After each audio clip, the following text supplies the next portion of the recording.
Perhaps we need some outside universal threat to make us recognize this common bound.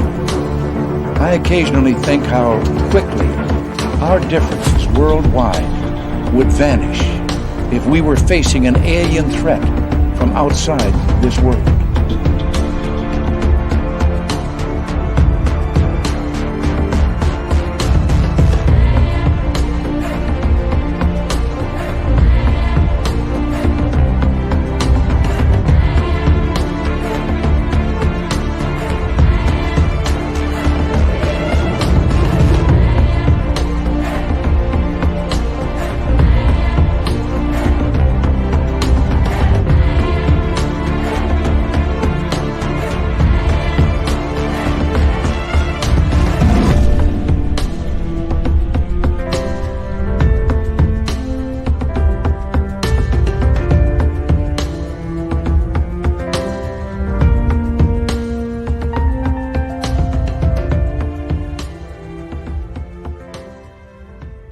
Good evening, everybody. We kick off a brand new week of Spaced Out Radio tonight. How y'all doing? My name is Dave Scott. Welcome for being here. One of our good friends, Preston Dennett, author extraordinaire, is here. We're going to talk about his latest book, Not From Here, Volume 4. It's his 30th book on aliens, UFOs, and everything weird and strange. And I love it when Preston is here because we get right into the deep into the aliens, and I love it. Love it. True stories that he has dug up information on. Dirty Filth is here as well, getting ready to draw some cartoons for us. But first, let's say hello to all of you in our chat room tonight. Race fan in the gold medal position. We have Andrew taking home the silver with Logan L with a bronze medal. Hi, Les Paul Holland, Lisa C, Cosmic Fleur, Shiro, how you doing? Good to have you all here. D. Cohen, nice to see you. Human Carl is here, one of the great veterans who listens to this show. We love our Human Carl, not to be mistaken for Alien Carl, that is for sure. Wes H., nice to have you here. Dutch Henk is here. Dutch Henk will be signing autographs after the show. Line up to the left of the studio if you don't mind, to the left of the studio. Kathy Evans, Dolly Saffron, Preston's better half. No offense, Preston. She is here as well, tuning on in. Dolly will be signing autographs after the show as well. Line up to the right of the studio, if you don't mind, to the right of the studio. Brown Dwarf and B, nice to have you both here. Roy Boy, Ozzy, oi, oi to you, my friend. Warden Dragon, it's been a while. Good to have you back. Smithy, thank you so much for kicking off the Super Chats tonight. Very much appreciated. Thank you so much. It's the Super Chat, by the way, is a great way to support what we do on this show on a nightly basis, so thank you very much. Millennium, how you doing, my man? W. David Page, Doc from Wyoming, and Eva. How are you all? Thank you for joining us. Hi, Bigfoot Rob, Delta Tesser Cat, and Damian K. Good to see you here. Kevin, nice to have you back. Hi, Pam Harris. And who else do we have here? Evan Walters, pissing me off already. We're like 2 minutes in, and I'm already fired up for you. And there's our resident symbol guy. I forget what that means. How you doing? Hey, Scowling Greg O'Brien. How you doing, buddy? Margaret Oliver. Bobby Farron, or Farron. Welcome to SOR Chat. Crave Dog Ollie, good to see you. Hi, Diesel Girl. It's been a while. Chris Dean, you're back. Welcome back. We love you. Thank you for coming on in. Grandizer, how you doing? Dennis Zuniga, another proud veteran. We welcome you back, Dennis. Thank you for your service as we continue on here. And Apollo 11, good to see you. And I don't know who the Facebook user is. Monica, how you doing? Good to see you. And Mr. Cowley, welcome back to the show. Oh, Mr. Cowley loves his spaced out radio. Good to have you back, buddy. Wild Aloof Rebel, how you doing? Sugar Britches, nice to see you. Gorgeous Larry, thanks for coming on in. And where are you here? Let's see. Midwest Night Watchers, how you doing? Good to see you. Dirty Filth in the chat room. SJ Rodrigo, how you doing? Welcome back, man. Digger Dog, how are you? I hope you had a good weekend. And UAP Studies, is that Louie? Or yeah, it is Louie. How you doing, bud? Jay Evans, welcome to our chat room for the first time. Good to have you here, Jay. Hope you enjoy yourself. We got good people in the chat room. Let me just start the radio side here because that's important. And we got to get beautiful Bill WD-40 into the chat room there so he can lube us up for tonight's show. Yeah, that way everything runs smoothly. Isn't that right there, Bill WD-40? I know you're listening. All right. It's going to be a great night tonight. Kevin Kennedy, otherwise known as TMI. How you doing? Good to have you here, buddy. Hope you had a good weekend. Maggie M10, welcome to SOR Chat. Dirt Road, how are you? Welcome to SOR Chat. Guys, I'm going to put a link in the chat room for you. We have created a Facebook event for our Vegas party, which is May 19th to 21st, 2023. If you want to attend, it's going to be right there, so make sure you check it on out. Right now, it is on. It is time, and I need your horns up. Let's rock.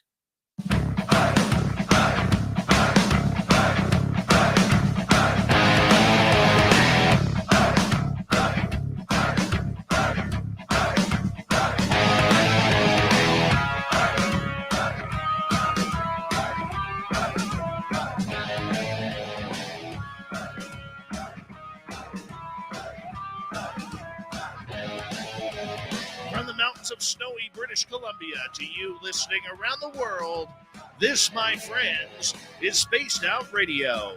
I am your host, Dave Scott, sitting in the captain's chair of SOR headquarters. We welcome you to tonight's show on our terrestrial affiliates around North America, digitally on Odyssey Radio, TalkStream Live, and KPNL. All of our archives are free. Join us at youtube.com/Spaced Out Radio. Do old baby the favor, hit that subscribe button. You can follow us on Twitter at Spaced Out Radio, Instagram at Spaced Out Radio Show, and on TikTok at Spaced Out Radio. Our website is at spacedoutradio.com. We have a plethora of features for you. Rock out the Bumblefoot, read Shirky Poo's Newswire. Check out our swag as well. Tonight's show is brought to you by Chive Charities. Help make the world 10% happier by visiting Chive Charities today. You can find them on our website. We got a great show for you tonight.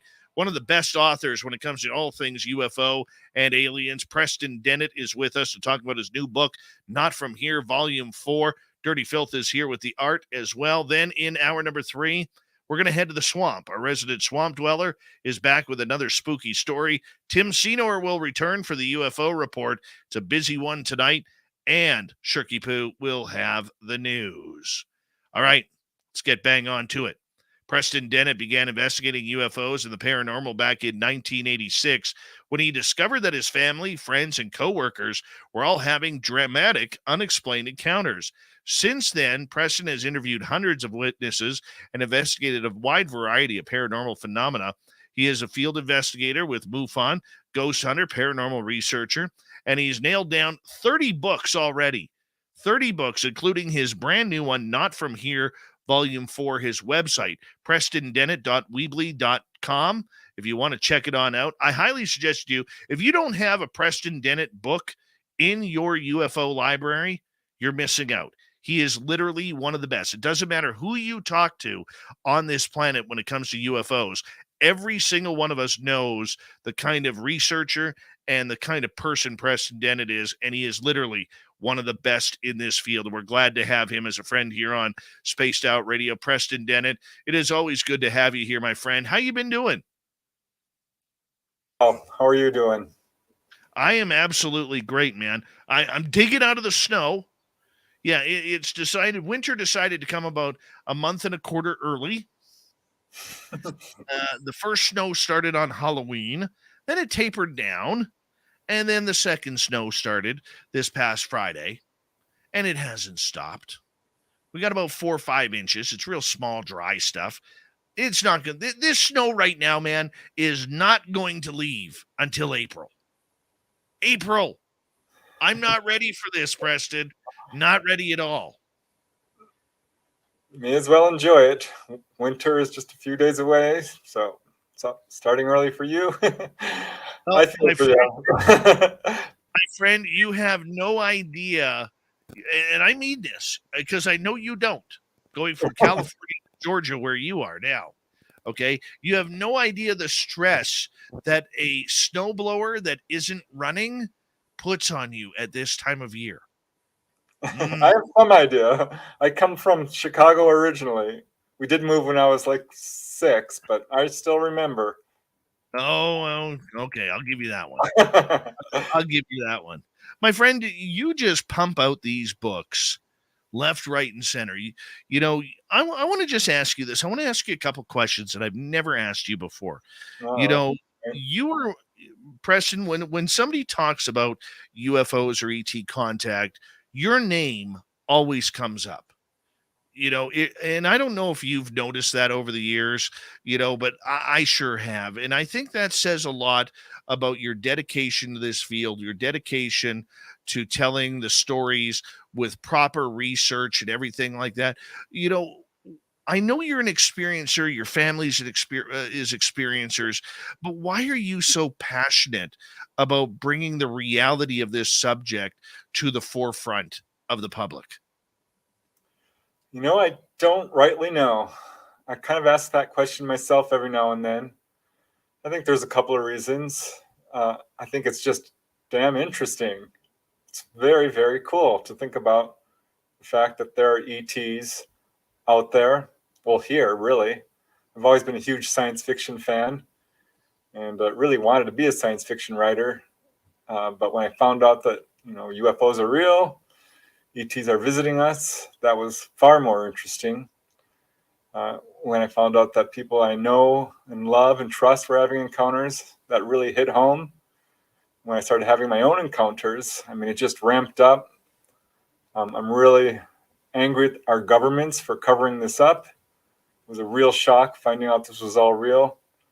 So I think just all these things lined up. And once you get involved in this subject, it's hard to let it go. I don't know. I find it fascinating.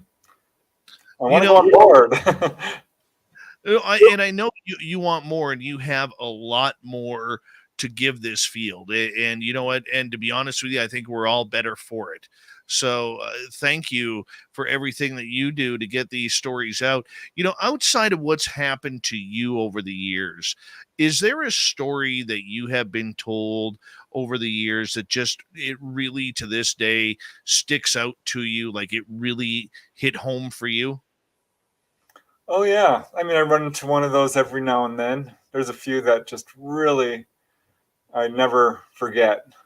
I think one that always sticks out to me involved a lady who's a really good witness. She's a real estate agent, became a psychologist, and had lifelong contact as a very young girl. She woke up outside her home, and a UFO was coming down and sucked her right up inside of it. But she had an experience later on as a young adult where she was driving her motorcycle through the Watchung Mountains of New Jersey late at night. This was some years ago. And she had an accident. She slid her motorcycle and banged it up pretty bad. She herself was okay, but the motorcycle was pretty damaged. And mind you, this is on a mountain road, very remote, late at night. No cars are going to come by. So she was really wondering what to do and how she was going to get out of this situation. And this is when her, quote, friends showed up. And this was probably her closest and most fully conscious encounter, I guess is how I'd put it. But she said these two figures just showed up right on the road. They were thin. They had bald heads, large eyes, very pale skin, wearing white jumpsuits, but otherwise could have passed for human. They clearly weren't. Didn't say a word. They just told her to step back. She was just a few feet away from them. And they picked up her motorcycle. One of them was looking at her, and the other bent down and started straightening out the Kickstarter. The motorcycle, she couldn't start it because it had one of those old-fashioned Kickstarters. And using his hands, he just kind of fixed it. They stood back, motioned for her to get on her motorcycle, which she did. And it started up fine, and she took off, taking one quick look back at them. And they were just standing there. They rescued her. And yeah, it's an unusual case. I don't have one quite like it, but that was one of the early ones that really sticks in my mind. how do you not become so, what's the word I'm looking for? How do you separate yourself from the stories that you hear? How do you keep that professionalism that you need in order to tell the story? Because I mean, the stories that you're involved with are dealing with a lot of emotion, sometimes a lot of trauma, sometimes a lot of tears and wondering, and there is no answers to it. How do you keep yourself straight in line of what you do? Oh, well, it's not always easy.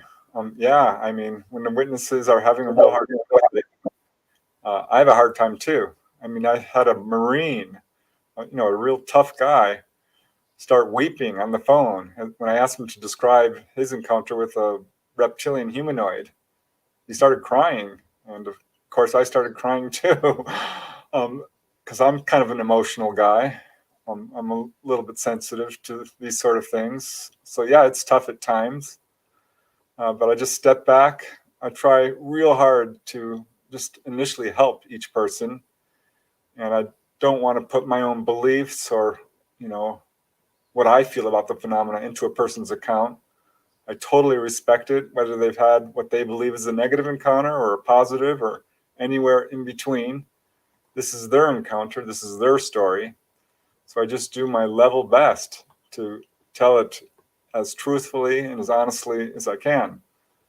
But yeah, it's a lot. Sometimes I do have to just step back, take a break, because it is a lot to deal with sometimes, doing this day in, day out. But I love it. It's interesting. You have teamed up with your significant other, Dolly Saffron, who's been a guest on this show a couple of times as well, and her own encounters and experiences have really blown the roof off of a ufology since you actually told her story firsthand. How has this new team in tandem of you and Dolly really come together regarding the phenomena and things that happen? Have you drawn any more conclusions or thoughts on what this is all about? To a certain extent, she's definitely answered a lot of questions I have about like the ET craft being fully conscious and what the AI grays are. Whenever I see photographs or films, I bring them to her. I'm like, what do you think? Is this fake? Is this CGI? Does this match what you know? So there's a definitely a level of expertise and I think knowledge that she has that is really helpful, honestly. So there's that for sure. And yeah, I think it's really cool to hook up with people who are having experiences because that increases your experiences as well. So there's all kinds of good things that come with it. Yeah. All right. I'm kind of warming up our audience because when we get to the bottom of the hour, we're going to get into Not From Here, Volume 4, your latest book that is out. And, you know, you look at it and you've interviewed hundreds of eyewitnesses, if not probably into the thousands by now, Preston. Out of everything that you have learned from people's experiences, the good, the bad, and the ugly, are you at a point now where you can draw any type of conclusions as to what is going on with ET contact? Oh yeah, 100%. I think as researchers, certainly I'm not the only one. I think we've got a pretty good handle on the ET agenda, why they're here, what they're doing, what's going on, how long they've been here, the various ET types, what to expect when someone is taken on board. It's pretty clear to me that contact is not a negative experience, although some people do experience it that way, especially initially. It can be quite traumatic, but I don't think there's any real good evidence that they're here to hurt us or scare us or take over our planet, really at all. I think their agenda, basically, in a nutshell, is one of healing, of teaching, of guiding, of waking people up. I mean, there was one lady from the East Coast who I interviewed. she had very conscious contact. She had a full-on conversation with a gray who introduced himself as Sen. And she asked him all kinds of questions, which pretty much echoed what I've learned from other contactees like Dolly and others who have really extensive contact. And she asked him, are you planning on taking over our planet? And he said no, and expressed amusement and told her flat out, your planet is too crowded. You guys are very violent. You're difficult to be around.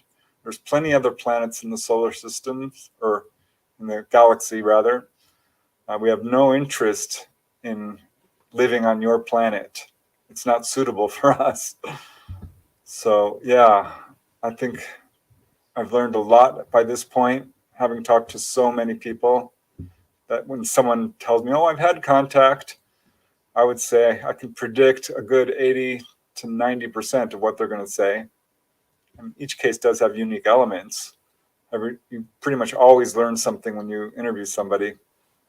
But unique elements like what? Like perhaps something the ETs might say, or what's inside the craft, how the room looks, an instrument here or there, that sort of thing. Little tiny elements.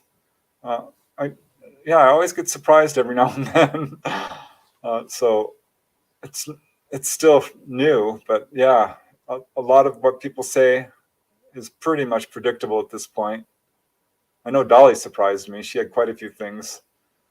But what you're saying is quite controversial, Preston, because, there's a whole stigma going on. Well, they're taking us out of our bedrooms. They're taking us without us knowing.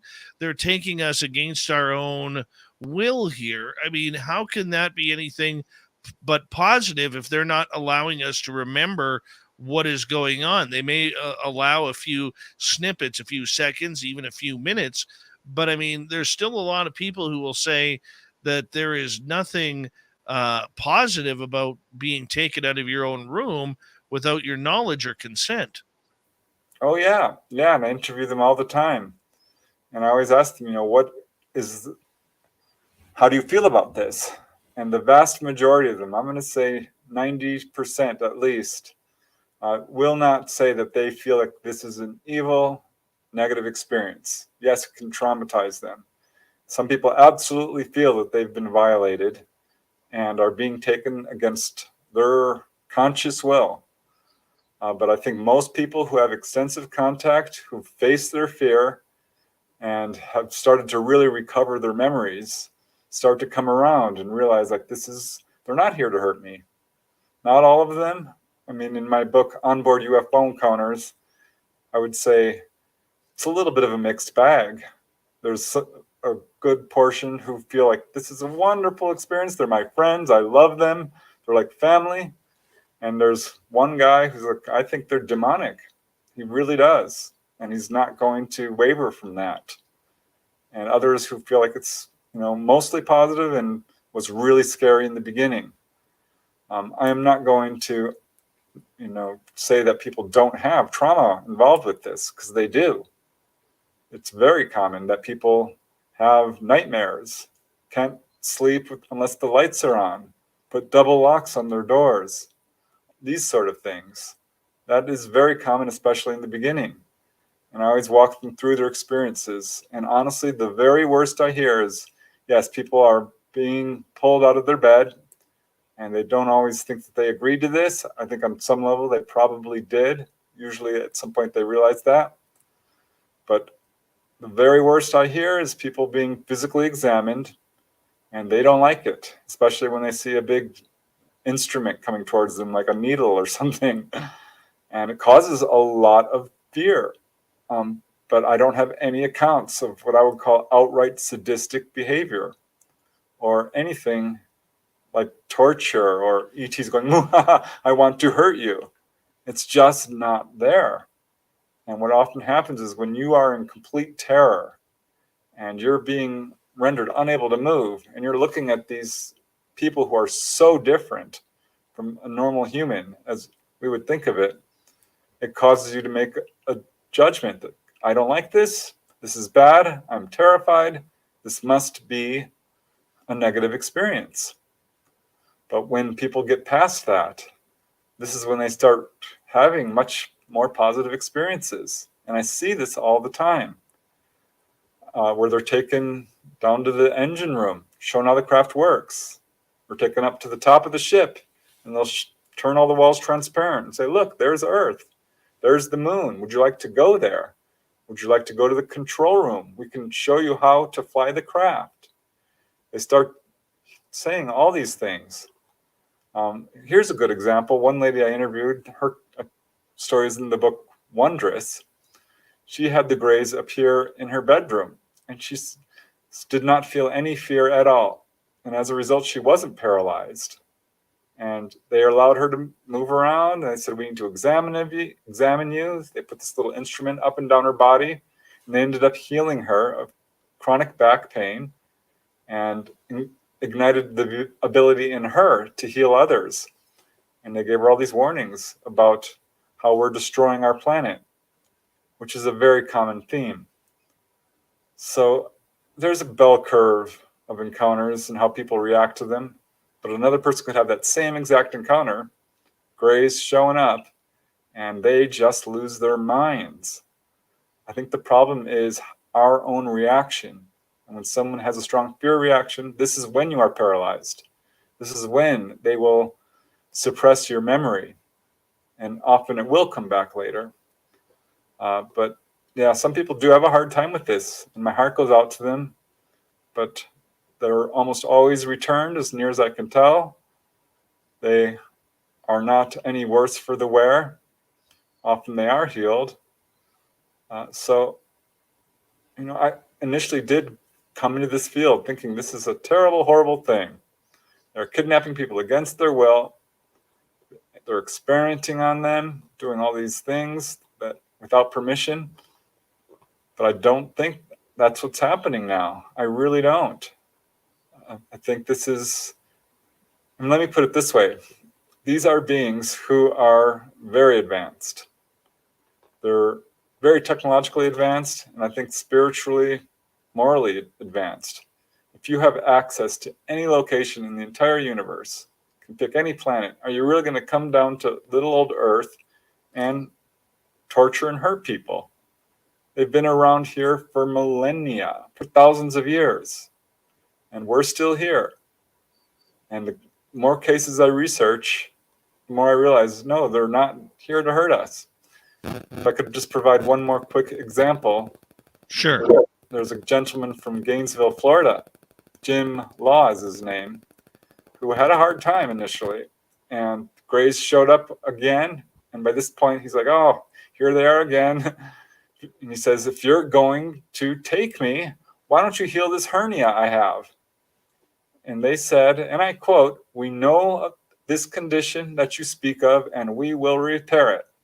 And they took this little handheld instrument, and they did. And he says, why are you contacting me? I want to know. And they said, we are interested in your genetic potential to live a long time. Direct quote. And he thought that was really interesting because his grandfather was 106 years old. His aunt had lived to 103. He had a lot of really long-living people in his family. So this, I think, shows shows that ETs are not here to hurt us. There's a case from RD6 Killer Clark where someone was taken on board. He was a bike racer. He came back, started winning every bike race. He was stronger and faster. They upgraded him. John Mack talks all about this, health upgrades. So I think people just need to learn to realize that they're not here to hurt us. And that's when you start getting the good stuff out of this. Preston, we're going to be back after the break here talking about your new book, Not From Here, Volume 4. And I agree with you, by the way. I don't think if the aliens wanted to take us over, that they would have waited longer than when our spears and swords were our top weapons. Spaced Out Radio continues with author Preston Dennett right after this.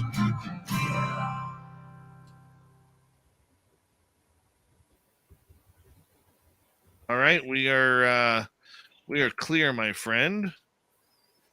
Remember, our YouTube audience can hear us.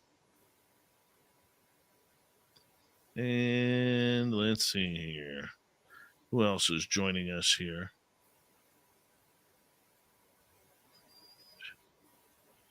Apollo 11, thank you so much for that super chat, man. I really appreciate your love and support of what we do, my brother. Thank you so much. And Smithy for kicking it off tonight. Super chat is a wonderful way to support what we do on this show on a nightly basis. So thank you so much. You know, the only thing, like when I'm taken, the only thing I don't like, Preston, is I don't like the fact that that gravitational pull that they give you when they're just about to take you. You feel that like it's almost like being on the gravitron at some amusement park where you get sucked into them. I don't like that. That part bugs me. Really bugs me. Hey, I get it. Yeah, I felt, you know, I was pulled onto a craft once, which I haven't really talked about, but I know that feeling of being pulled up this energy beam type thing. It's very, I don't even know how to describe it. It's like electrical almost. Here's one for you. The last time I was taken, and maybe Dolly can, because I know she's in the chat room and she can, between both you and her, you can figure it out. Had an alien gray come in, except he didn't have the black eyes. His eyes were like luminescent green, like the green we have going at the bottom of the screen here on the scroll. Yep. And he showed me 3 pictures of black triangles. One at night, one in the evening, and one in daytime, except it wasn't black. It was like metallic silver. All right. Dolly says, yep, he wasn't wearing his lenses. Oh, great. So he didn't put his contacts on. So he couldn't. Yeah, they often have blue, green eyes. When they're here on Earth, people usually see them with their dark eyes, lenses on. Those are lenses, I believe, because I've had many people who are taken on board describe them as having very much, usually blue eyes, sometimes green or some variation of that. Excellent. Yeah, that one was kind of weird. I didn't quite understand why they showed me the 3 black triangles. That's something that does come up. I'm not fully understanding what's going on either. They will throw a lot of geometry at people. There was one guy from Washington who was taken on board, and he had a very long experience. At one point, they started throwing all these mathematical symbols and weird landscapes and what he described as advanced geometry at him, with lots of squares and diamonds and triangles and shapes. I think it's some form of information that they're giving to people. I mean, there was another case, Chuck Doyle from Florence, Kentucky, who they healed of a head cold. Same thing. They showed him all these weird landscapes, weird buildings, and then all these mathematical formulas were coming at him. A lot of people who have encounters come away with a real interest in quantum physics and mathematics and all sorts of weird subjects. So I think this is something to do with them transmitting information of some kind. That would definitely be a Dolly question. For sure. For sure. You know, do you ever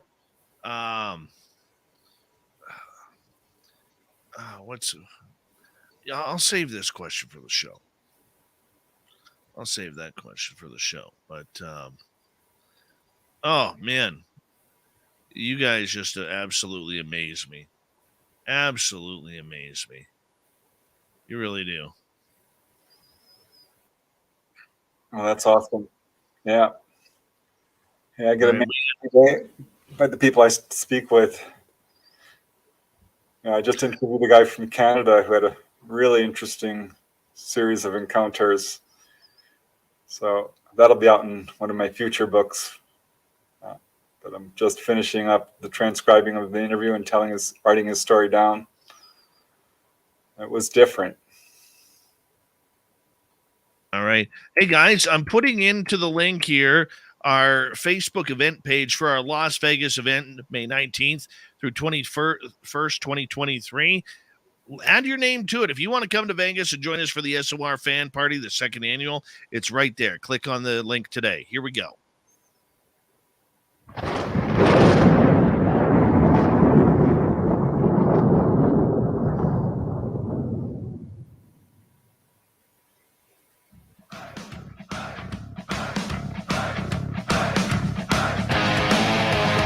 Second half hour of Spaced Out Radio is now underway. My name is Dave Scott. Thank you so much for taking the time to join us. We very much appreciate it. I want to remind you that if you've missed portions of this show or others, check out our free archives by going to youtube.com/Spaced Out Radio. Do old Davey the favor. Hit that subscribe button. Our website is spacedoutradio.com. We have a plethora of features for you. Rock out to Bumblefoot, read Shirky Poo's Newswire. Check out our swag as well. Follow us on Twitter at Spaced Out Radio, Instagram at Spaced Out Radio Show, and on TikTok at Spaced Out Radio. We continue on tonight with author Preston Dennett. PrestonDennett.weebly.com is his website. 30 novels in, and he just completed Volume 4 of Not From Here. This is a series, Preston, that you have really put all of your passion into regarding this. Explain Not From Here. Yeah, well, what I found that, I've written a bunch of articles for various magazines for over 35 years now, over 100 of them. And while some of these were excerpts from some of my books, a lot weren't. These were articles which would explore various patterns to UFO contact that often aren't sort of mainstream. They're a little more offbeat cases, unknown avenues of research, things a lot of people haven't looked into before. So I realized that a lot of this research was not available to the public because these were in old magazines like UFO Universe and Unexplained Encounters and just old magazines that aren't around anymore. I was just going through my boxes one day and digging them up. I'm like, oh, wow, these are some interesting articles that I wrote years ago, and they have new cases that apply to them. So I thought this would make a good series of books. And what I did was I took out each article and went through all the literature that had been published since then, all the cases I've researched, updated each one, and started putting them together. So each of these explored different aspects. So like in volume 1, there was a chapter called Extraterrestrial Gardeners, about people who've been taken on board and seen forests and plants and all the different cases where ETs have collected plants. Also alien zoos, where people have seen all kinds of animals.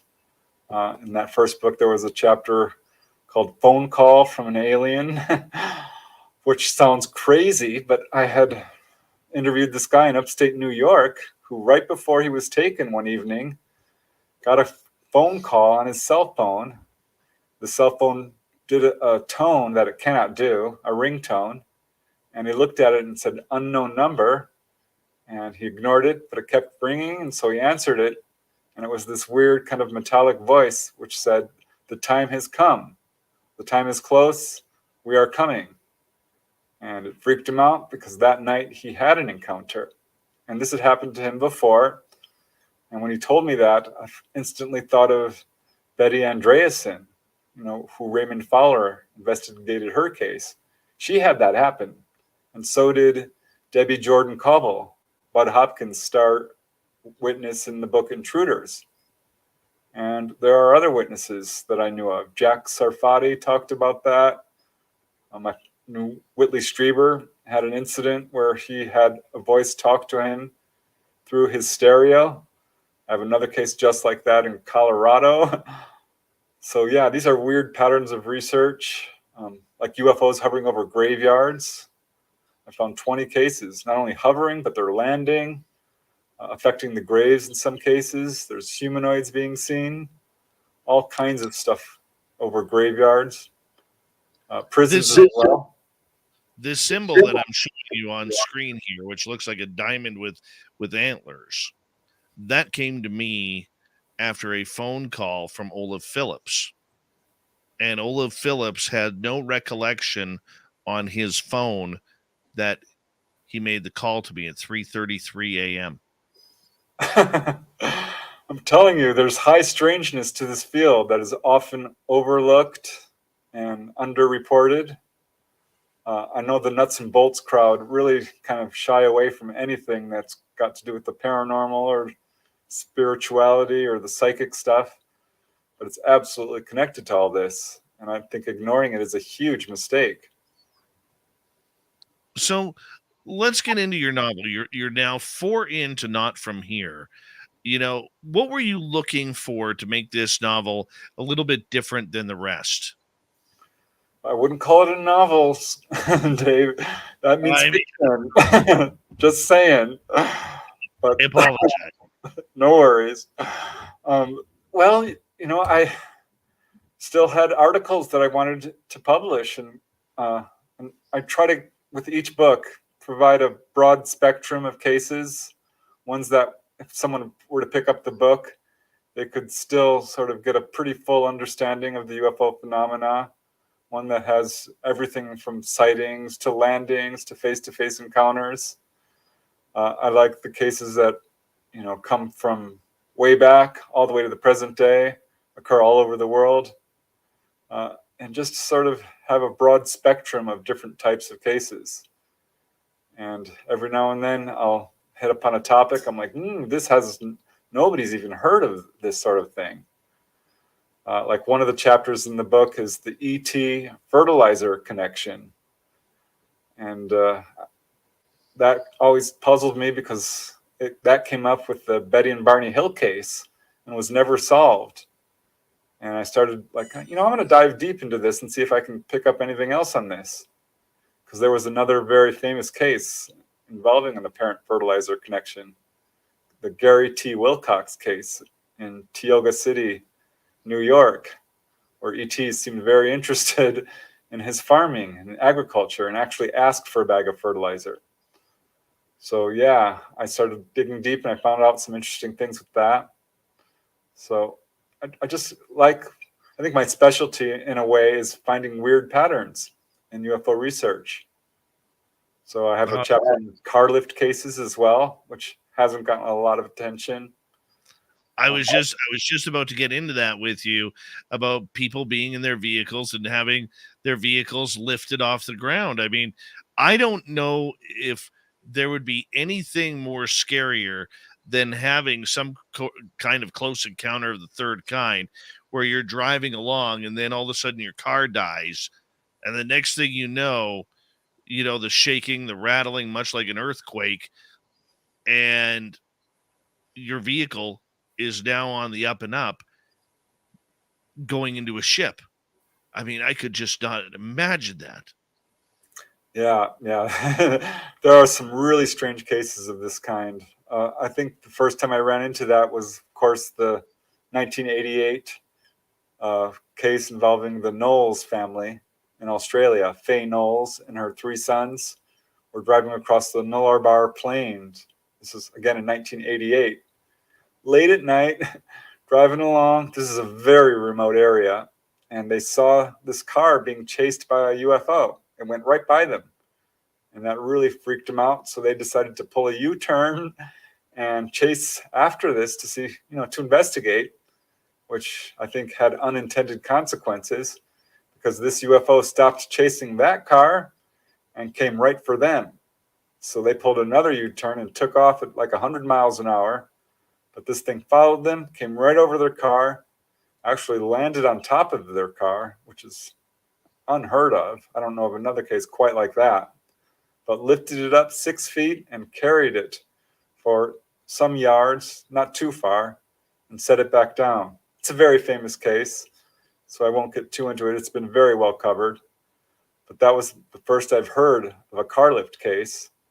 And when I started investigating a wave of sightings over Topanga Canyon in Southern California, there was a wave on June 14th, 1992, where the skies just opened up and filled with UFOs.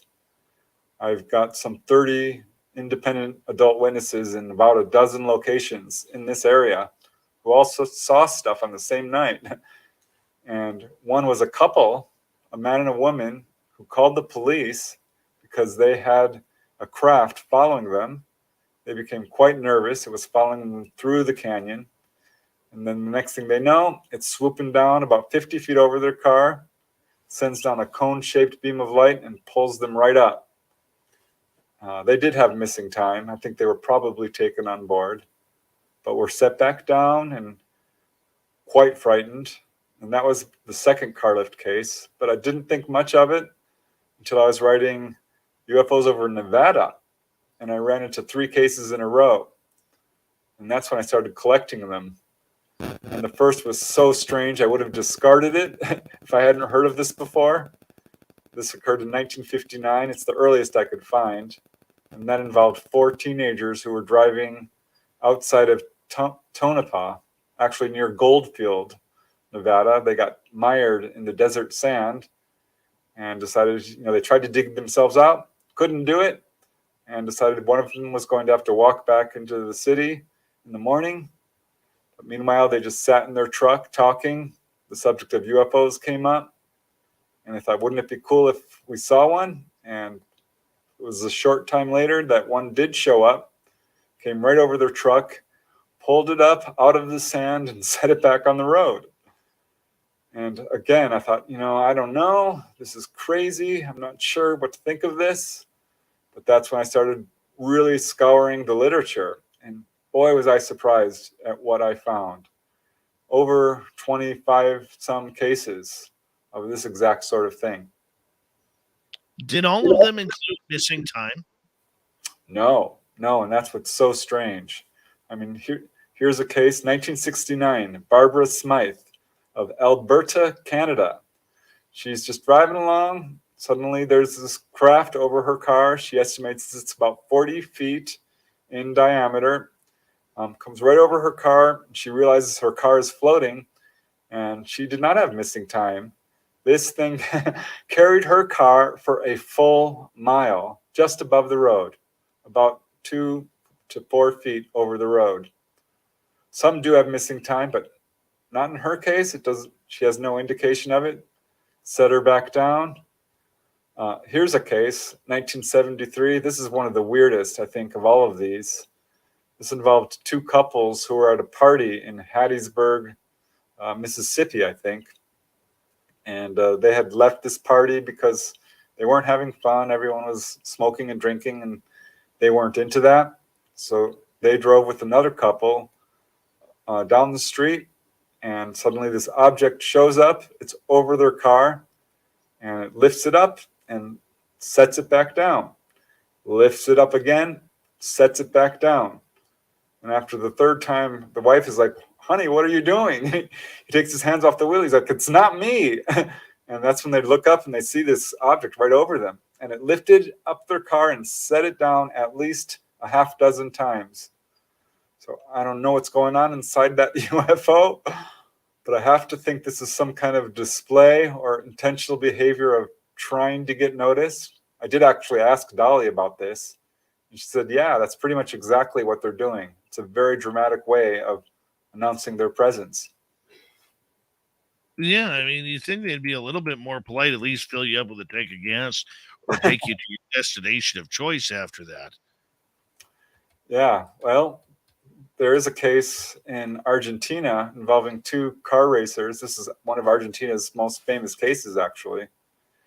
And they were actually dropped out of the car race due to car trouble and were heading back when one of these UFOs showed up and lifted their car up 6 feet off the ground and carried it for several miles. They're not sure how far, but definitely gave them a lift. So talk about, AAA UFO. They carried this car for a long time. They were not taken. They have no indication of that. So, and there's a couple of cases. I mean, it just gets weirder than that. And we don't know if they were just doing it to check the car's extended warranty policies or anything like that. Nothing like that. No. Darn it. I mean, get this case. Clara Winshire is the witness. 1978. She's driving through Union, Missouri. And unknown to her, about a half dozen people have called the police. I think there was 6 different calls coming in saying that a UFO was hovering over this highway. This is downtown, right? So it's a pretty urban area. And the next thing she knows, this object is over her car, and it doesn't lift it all the way up. It lifts up only the back wheels. So she's at like a 45-degree angle, steering the car still as it's pushing her on it, front wheels only, several hundred yards down the road. She could see the circle of light in front of her, the cement, but because she couldn't really see up, she was, at a 45-degree angle. And there's a couple of cases like that where they lift you up on the side, like, stunt drivers can drive on 2 wheels. A couple of cases of that as well. So I'm not entirely sure that this isn't just teenage aliens out for a joyride and, say, hey, let's scare some humans. Because, yeah, it often is very traumatic for people. I noticed you have a couple on the list that I've personally experienced. And that is I punch a gray in the face and when abductees levitate. I've had both of those. And I would love to get into the whole levitating side because I remember one time, I'll lead into it this way with my story here for you. I remember one time most of my abductions start off with a dream. And I knew this was a dream because it was the dead of winter. And in my dream, I was wearing shorts and a t-shirt, walking around my driveway, talking to my friend in North Carolina. And off in the distance, it was very warm. Excuse me. And off in the distance, I had seen this UFO. And I remember saying to my friend on the phone, I have to go because I don't want to be taken today. And as I'm walking towards my carport to go underneath my carport towards my door, I see the UFO starting to fly towards my house. And as it's flying towards my house, I notice that I'm walking up into the air. And all of a sudden, I'm face to face with my patio, which is above my carport. Then I'm face to face with the top of my roof. And I kept looking up at the craft. And I said, damn it, I keep telling you, I didn't want to go today. I didn't want to go today. And the next thing I know, Preston, I wake up. I am 3 feet above my bed. And I get dropped right into my bed. My partner, who's sound asleep beside me, she gets the wrath. As I fall into bed, I flail my hands backwards and smack her across the back. And she's like, what the Sam hell are you doing? I'm like, sorry, I just got back. So I got dropped back into bed. I mean, have you heard a lot of stories of similar accounts? Oh, yeah. Yeah, there's 2 different things going on here. I mean, they will lift you up, pull you through your roof up into the craft. I know I interviewed Melinda Leslie. She's fairly well known in this field. She had an experience where they lifted her up, dropped her down. She almost hit the ground, and they lifted her up again, dropped her down again, and finally pulled her in the craft after doing this several times and told her, you needed to get over your fear of heights. It was a hell of a method to do that. But yeah, they will. I mean, one guy, he ran out of he knew the UFOs were out there and was trying to run to school, ran out his front door and whoosh, right up into the craft. So they will pull you up and often they will drop you into bed. But this is them doing it, right? But there's another category where people are actually levitating on their own. Natural human levitation, which is an ability we do have. I wrote a book called Human Levitation. It documents some 300 cases from every culture across our planet, stretching back like 2,000 years. This is a real phenomena, a real ability that is often attributed to, nuns and monks and yogis and medicine men and holy people of all stripes, but normal people as well. and definitely contactees. And the first time I heard about it was from Bud Hopkins, who had 2 cases of children who said that they spontaneously levitated following an encounter. And Bud Hopkins kind of thought that they were perhaps being taken. They're like, no, this just spontaneously happened. And then Whitley Strieber wrote about this as well. He said one evening he's just floating around his room. I thought, is this a thing? And I didn't think much of it until I heard Stephen Greer, actually, in his book, describing the same thing. After he had a very friendly onboard experience as a teenager, he was set down, went off the craft, and started walking home, and started instead taking leaping bounds where he was physically levitating, and would later have another levitation experience. So I dug into the literature because I immediately thought of a case from Jacques Vallée, which you probably heard of. It's Dr. X from France, the Pyrenees. He woke up one evening. There was a UFO outside his house. Long story short, it struck him with a beam of light and healed him of an axe wound on his foot and partial paralysis. He had been partially paralyzed from injuries received in the Algerian War years earlier. And I had investigated that case for, I did a book on healings. But following this, in the weeks following this encounter, he had 2 spontaneous levitation episodes, just floated right up. So, and it really quite frightened him because he couldn't control it. And I found more cases. I interviewed a guy named Maurice. He and his little sister were taken, set back down in their house. They went down to the basement to play and found that they could float, and spent the entire afternoon just bouncing around in their living room or their basement, floating around. The effect faded quickly. They never could do it again. But not the only case I have. There's a lot. Dolly talks about this. She had a levitation experience when she was a very young girl. Twice she floated up into the top shelf of a closet. Later, as a pre-teenager and a young teenager, she would climb trees and would jump from branch to branch, and found herself floating a few times, jumping off the roof of the house and floating down like a leaf. And I found more cases. A contactee told me that her mother freaked out one day when she went to pick her up in her crib, and she was just floating above the crib like 2 or 3 feet. Ray Hernandez, who I'm sure you've probably heard of. Yes.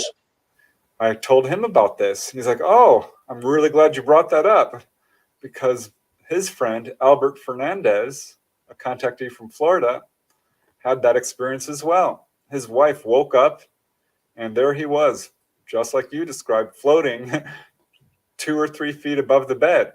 She freaked out. She screamed, like, and he woke up and floated down. Took me a while to figure out what's going on here, but I think I figured it out, actually. So the floating thing, as we got about 45 seconds left, what is that about? Is it about gently putting us back, or is it about just saying, okay, we're done with you now, and, experience something else on this weirdness? No, it's about waking up of a person's psychic abilities. We have the ability to do this. And this is one of the ET agendas. Absolutely, 100%. They want people to learn telepathy, healing, precognition, clairvoyance, psychic reading, mediumship, astral travel, past life recall, and levitation. This is a natural human talent that they are igniting in people. Very interesting. Preston, we got you for another hour here on Spaced Out Radio, and what a great first hour indeed. And we are going to continue on learning about Preston's new book, Not From Here, Volume 4, can be found on Amazon. Just type in Preston Dennett or go to PrestonDennett.weebly.com to his website. You can get the book there. Preston Dennett, one of the best in UFO and aliens, up next on Hour 2. All right, my friend, we are clear. We're going to turn it over to Dirty Filth here. and that way he can play around with his cartoons. If you're new here, we got a lot of new faces. Thank you so much. Give us a thumbs up, thumbs down, whatever you feel we need. Don't forget to hit subscribe as we are continually growing this channel. We are a radio show. We are not a podcast, so we have to time everything out with our radio stations. So that is what we are doing right now. Preston's on a break. I mean, Preston, if you want, you can chat in with Dirty Filth about what he's drawing. It looks like some sort of game show. But otherwise, you can take a break. We'll be about 5 minutes here, guys.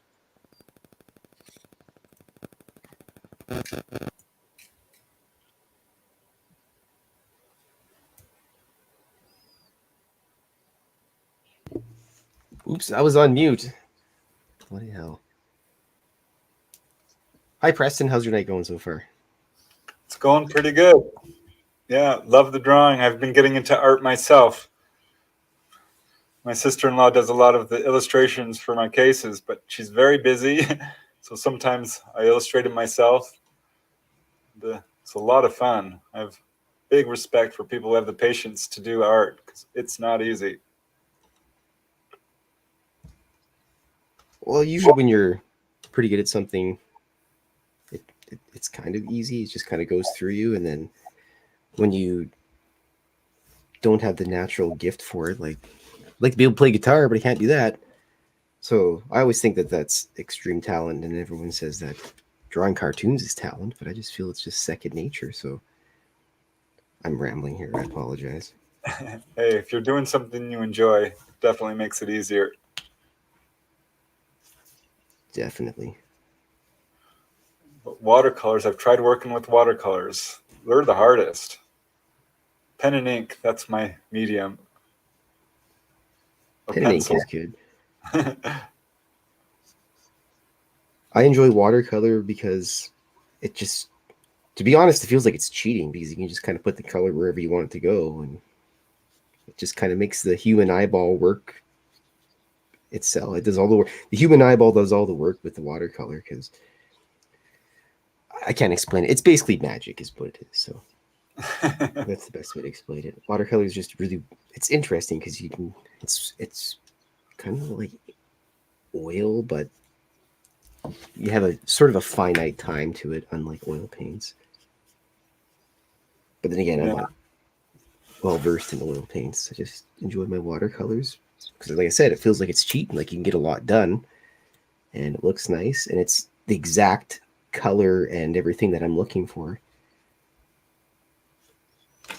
Well, you make it look easy. It's Thanks. not that easy.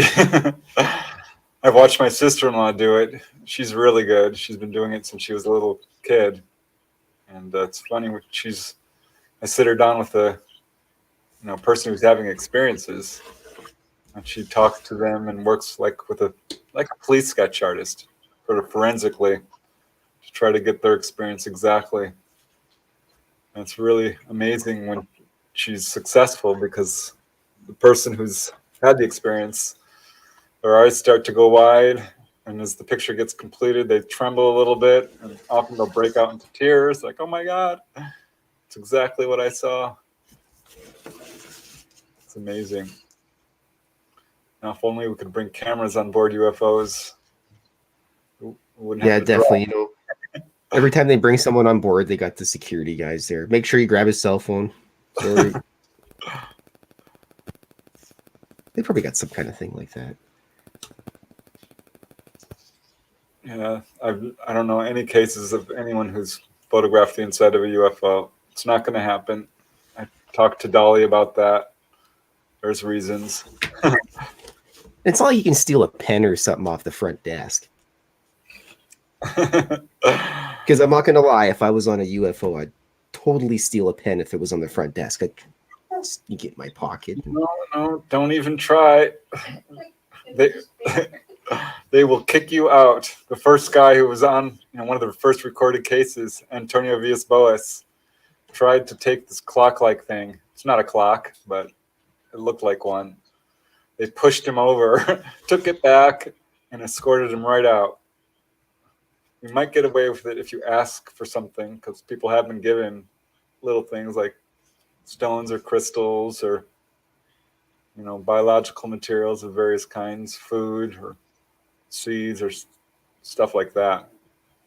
Okay, now you say food. I'm totally asking for some alien sour candies of some sort. I know of a case where people got fruit. There was, of course, the very famous case of what was his name? Joe Simonton, who got alien pancakes. Not kidding. Actually Alien got pancakes. yeah. Was it in the morning or afternoon or evening? I think it was. The aliens weren't feeding up breakfast for dinner, were they? Because those are the type of aliens I'm not going to trust. No, I think it was in the afternoon, so brunch. But he actually did get a couple of a hold of these, and the FAA was very interested, or not, what do you call it? The Food and Drug Administration, FDA, did analyze these, as did the Air Force. And right. Hold on, guys, because we are going to return here in about 15 seconds. Thank you, Smithy, Apollo, and Jeff, for the super chats. It's a wonderful way to support what we do on this station. And, of course, I'm putting our Facebook group here for Vegas, May 19th to 21st. We'd love to have you there.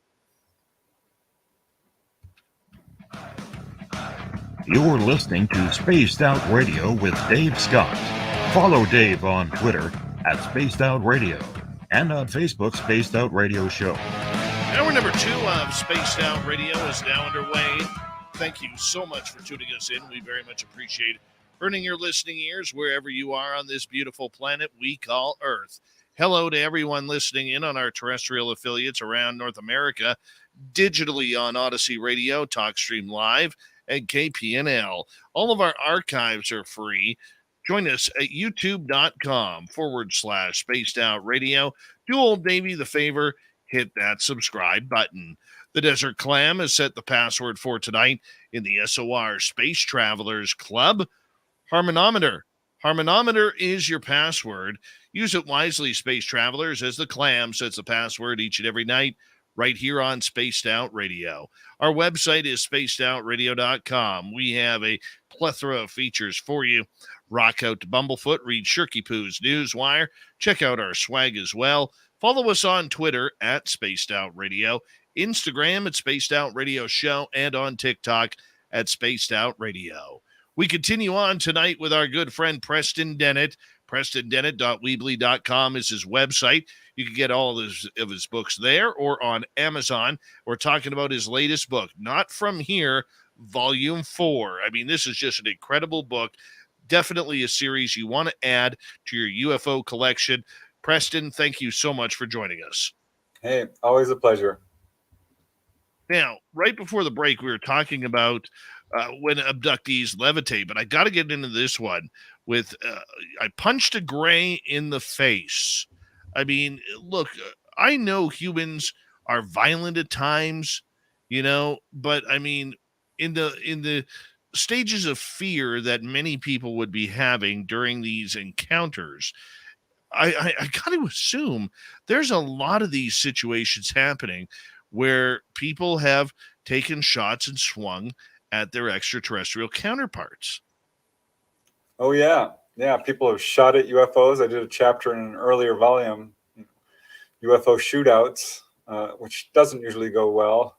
It doesn't hurt the UFO, but sometimes they will beam you back. And yeah, there are a number of cases where people, the fight or flight reaction takes hold, and you can't really flight. So people just jump up and lash out. Of course, that's what happened to Travis Walton in his very famous case, where he was taken on board, thought at first he was in a hospital, until he kind of gets his bearings, looks up and sees the grays, or what appear to be the grays, jumps up and starts going crazy, pulls an instrument off a table and lashes out and actually physically pushes one of them over. And he said they were very light. They were kind of spongy in texture, and one just fell right over. Of course, that did quickly clear them out of the room. And that was the first case I heard like that. And I thought, wow, that's got to be unique, because by this point I was picking up every book I could find. And one of my first cases involved a lady I'll call Wendy. She doesn't want her real name used. She started out with a lot of fear with her encounters. She kept waking up and finding them around her bed. She was having missing time. She didn't like it at all. She set up little tacks around her bed to try to stop them, hung dishes and stuff on the doors to catch them, tried everything she could to stop this from going on, and they kept coming. And one time she woke up and found herself floating out of her house up into a craft. She was above her home, surrounded by grays, and the grays looked at her really sharply because they were surprised that she had woken up. She said, "Put me back right now." And they did. And this is when she started to sort of lose her fear. She wasn't there yet. She would later experience healings and all kinds of really cool stuff. But it was around this time she woke up one day, or one evening rather, and the grays were around her bed, and she jumped out of bed and kicked one in the neck, and its neck snapped. And she, this gray fell to the ground. The others were really shocked, quickly scooped him up and left through the walls. And she felt really bad afterwards, actually. And this is when she really started to think about what was happening with her and what were they trying to do and so forth. But that was another case where someone basically assaulted a gray, which I would add here that I don't have any cases of grays hitting people or any type of ET for that matter, pulling a punch. We do. People will have violent reactions. And so when I heard her case, I started keeping an eye out for other cases like that. And I started getting my own. I have at least 3 others, and I found several others in the literature as well. Goodness. That's just incredible. I mean, the fact that, humans aren't afraid to, use violence against them, from what I had learned, and please correct me if I'm wrong, the grays are a relatively weak type of species. They are not, and they use their own ways of really taking advantage of us, if I could use that term, by knocking us out through maybe it's infrasound or whatever it may be. I mean, how do they usually react when we become violent against them? They will step back. They will, they are physically weaker than we are. And that's, I think, what these cases do show. They can be quite fragile. And this is one of the reasons that they will render a person unable to move, because they do have that ability. They're mentally very strong, spiritually. So they can basically stop you in your tracks if you're becoming too dangerous. And so that's how they'll usually react, or either that or just leave. But there's a number of cases like this. I mean, there was a case in 2010, a lady from Virginia. She's had a number of encounters. She's been followed home by UFOs, but one evening she woke up and there were 3 grays surrounding her bed, and she fought with them, had basically a fist fight. And she says they were very rubbery in texture when she made contact with them, which is how other people describe it, like hitting a beanbag or a marshmallow, and they just go right over. But she was basically blacked out and woke up the next morning and knew it wasn't a dream because she was quite sore and her room was in complete disarray. The lamp was knocked over, her covers were off the bed, and so forth. But I think one of the more interesting cases I have personally involved a guy from England who had contact his whole life. He's never really liked it. It's not what he would call, benevolent experience, though some of his experiences have been very benevolent. He doesn't like it. He feels it's a violation. And one day he woke up to go to the bathroom He had to walk downstairs and go all across the house. His bathroom was unfortunately on the far side of the house from the bedroom.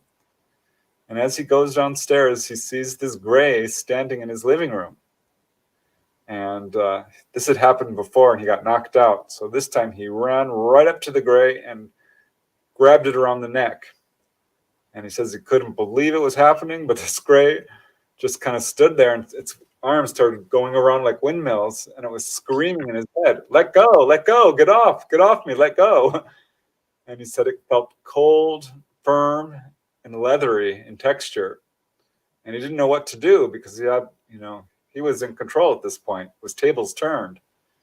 And the next thing he knows, someone came up from behind him, knocked him out, and he woke up later or in the morning in bed.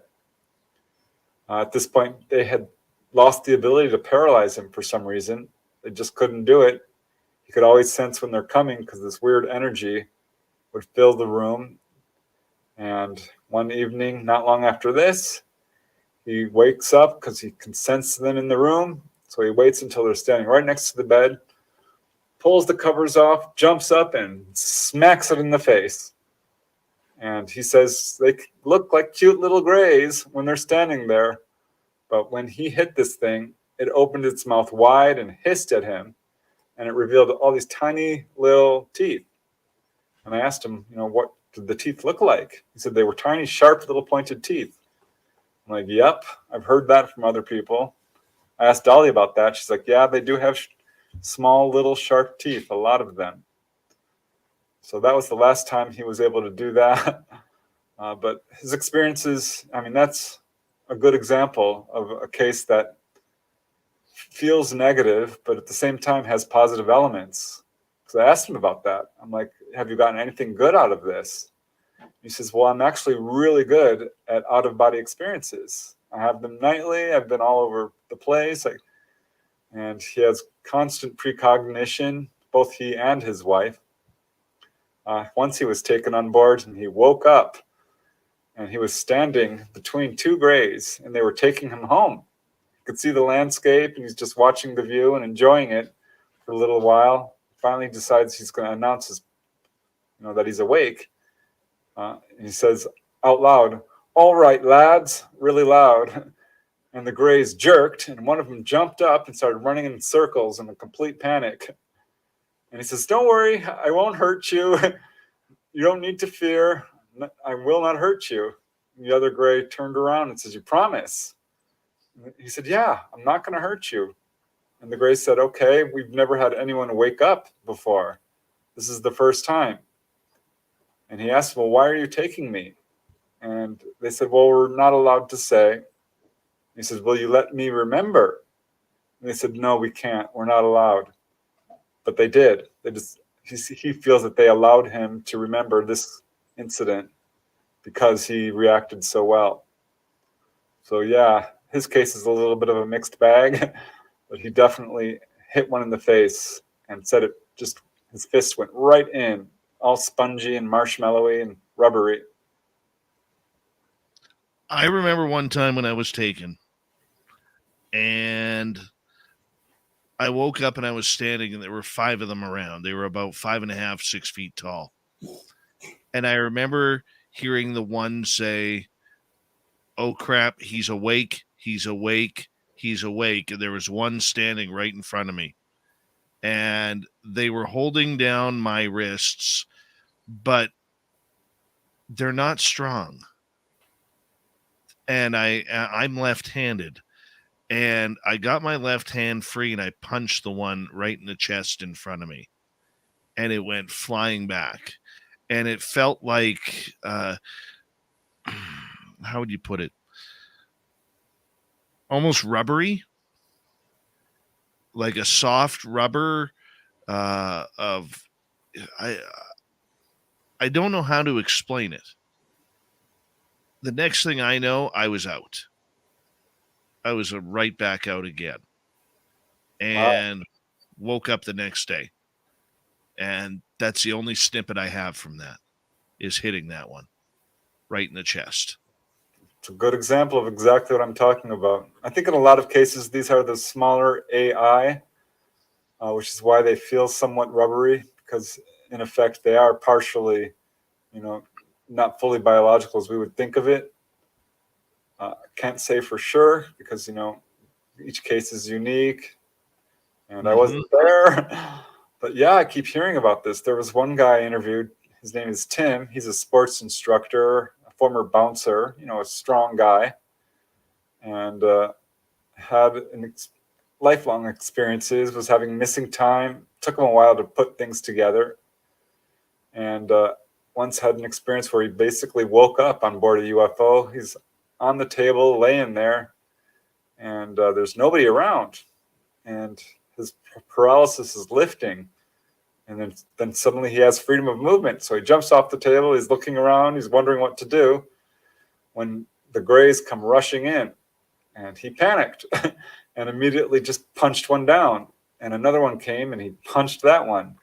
And there was about 6 or 7 instantly surrounding him. And so he's just thrashing around, boom, boom, boom, boom, until one of them came around behind and managed to mentally take over him.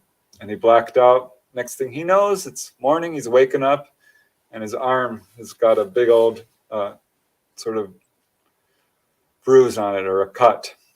And so he knew for sure this was absolutely a physical experience. It took a while for his arm to heal.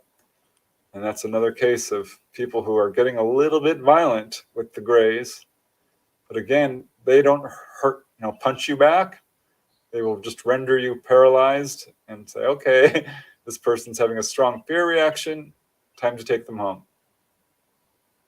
Before we go any further, I do have some questions from our audience here, if you don't mind. Yeah, sure. And let's start off with Midwest Night Watchers here. Do all aliens have the ability to space travel, or are some species not as advanced as others? That's a hard question for me to ask. I can speculate, certainly. I think the ones that we are seeing, absolutely, because they're getting here. But I think it's absolutely logical to assume that there are beings out there who are still planet bound. And I asked Dolly about this, actually, because here we are pretty much limited to Earth and to a certain extent, perhaps the moon or Mars. And she said, yeah, there are other species out there who are like us, unevolved and just not at that point yet to have attained space travel. But yeah, the people who are coming here absolutely have the ability to do space travel. And I'm sure that there are others that are just not evolved to that point. All right, let's continue on with some audience questions. Joe here is asking, are there any reports of somebody biting a Grey? Do they bleed? What do they taste like? It's funny you should say that because, yeah, I do have one case. I have not interviewed her formally. She doesn't really want to be interviewed, but I have spoken with her about one aspect of her case, which did fit into some of my research, and she did allow me to interview her on that. But she did have an experience where ET came and she bit its finger, and she said it tasted rubbery. No surprise there, because that's the texture people have. And come to think of it, I have a second case like that, which I just researched a guy from Europe who also had that experience. I'd have to go back over my notes because I'm still in the process of researching his case. But yeah, he bit one as well. He had a very strong fear reaction. I don't think they bled in either case. So I couldn't answer that question. I don't know that I have any cases of Greys bleeding, but I think Dolly would probably be good to ask that, because I do think I remember her telling me that, yes, they do bleed. Even the smaller AI Greys have some sort of a circulatory system, but the taller ones, the basically, ones that are like us, the human genetics do, yes. All right, let's continue on here. As we continue on, Heather has a question for you. Are there different types of Greys? Yeah, absolutely. it's kind of a trick question because the human template is universal. That's what we see basically with anyone who's encountering any type of ET, whether it's human looking, praying mantis, little blue beings, tall whites, or grays. They're all humanoid, humans, basically from the same source, the same original template, with lots of genetic variations, much like we have between humans on Earth. And I think that's what we see with grays. There are short little grays with like 3 fingers. There's tall mid-sized grays who usually have 4 fingers, very tall grays. But yeah, some people describe them as having rounder eyes or pale pink skin, yellowish, greenish, bluish skin, gray skin, white skin. I think we're not dealing so much with different species as just different ancestries, much like we have on Earth with, people who are Asian or Latino or Pacific Islander or Mesoamerican, this sort of thing. So I'm not sure I would call them different species so much, but there are the little AI grays, there are the tall grays or mid-sized grays and tall grays, and some have 3 fingers, some have 4, and I think some have 5 as well, or even 6 in some cases, like tall whites. But I'm not sure I would call them different species. Okay, let's continue on, Preston, as we got about 2.5 minutes back to Midwest here. Do aliens abduct other alien species for their research, do you think? Well, I'm going to say yes without using the term abduction, because I don't think that's really accurate. And a lot of experiencers or contactees don't like that term. I know some feel like that is accurate. I am not sure it is. But yeah, they will examine people from different planets. I did ask Dolly about this. She says, yes, that does happen. They will take other people on board and guide them and heal them and show them the craft and give them whatever messages they need. Yes, that does happen. Animals as well. Can you imagine if they accidentally dropped off a new species of animals here without us even knowing? That'd be incredible. Incredible. All right, let's go to Kelly here. What do they primarily eat? You were talking about something re the FDA and didn't finish. Oh, yeah, that was the case of Joe Simonton and the alien pancakes. That involved human-looking aliens who apparently ate very much like us. And I didn't have a whole lot of information. There was a few cases where people had seen wafers and fruit and drinks, kind of fruit drinks and stuff like that. Dolly, being a fully conscious contactee, we got quite into it.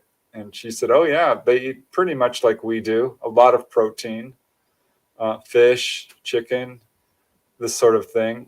But other stuff, just natural foods, fruits, vegetables, nuts, you name it. She says the grays that she is interacting with are largely protein eaters, which fits into their dental work, the sharp teeth.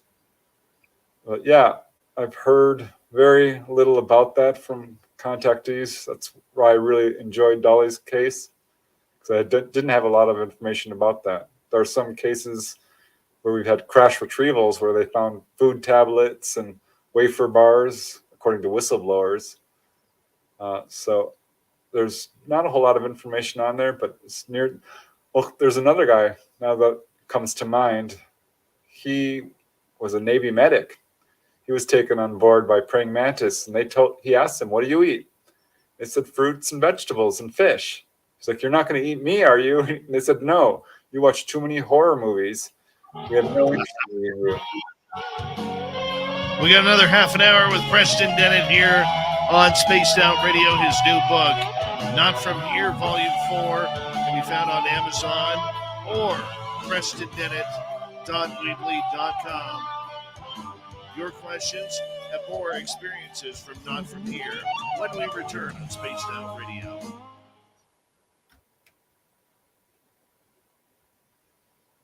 This show is flying on by. Flying on by. It always does. Hello, legendary Jim Goodall, who will be appearing at our Vegas event May 19th through 21st, 2023, for our second annual Las Vegas fan party. I'm going to put the event right up here in our chat room on YouTube, that if you're interested in going or want to come with us, just let us know. It's nice and simple. Just let us know. We want everybody there. Dirty Filth is going to be there, and many others that you've seen us interview on this show over the years. We'll gather a list here soon. Steam Train Mark, thank you for the super chat. I'll get to your question when we return. Steam Train Mark, if you could let us know, am I alive tomorrow in the future? And Preston as well. We'd greatly appreciate it, since you're in Australia and you're like 18 hours ahead. So it's tomorrow for you. Science Bob will be there in Vegas. Yes, he will. Pono, how you doing? Anonymous Rex, a.k.a. our resident Timbit, Little Timmy Senor. Good to see you. Tim Senor will be in Vegas. Mr. Eon, the voice of the gods, right there. How are you, buddy?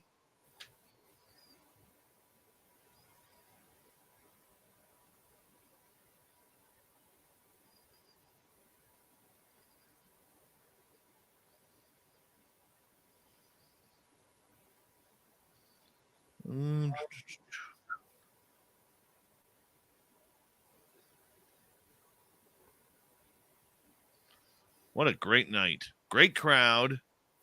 275 of you, 113 thumbs up. Can we get a few more if you don't mind? It really helps with our algorithms. And if you're new here, tuning in to listen to Preston, and this is your first time here, welcome to Spaced Out Radio. We are here 7 days a week for your listening entertainment, and we'd love it if you hit subscribe. We are encroaching on 20,000 subscribers. We're hoping to get that by the end of the year, but we can't do it unless you hit subscribe as well. So we would appreciate it if you do. And check us on out. Ring the bell, because we are here 7 days a week. And thank you, Pam Smith, for the super sticker. Very much appreciate that. Excuse me. As I get to deal with snow here.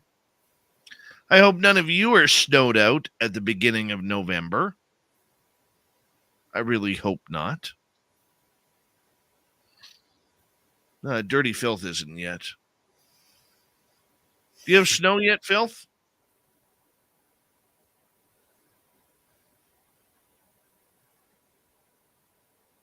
Anytime. Yes, there is snow. Oh, you got snow too? And my gazebo collapsed, so it's just a mess. Oh, no. So what do you got there for us tonight, man? Let's take a look. We're almost done here. We got a gray reptilian, a light being, and a blue avian. Well, They are not from here. Did I get it? You win the prize, Dave. Yes. Yes.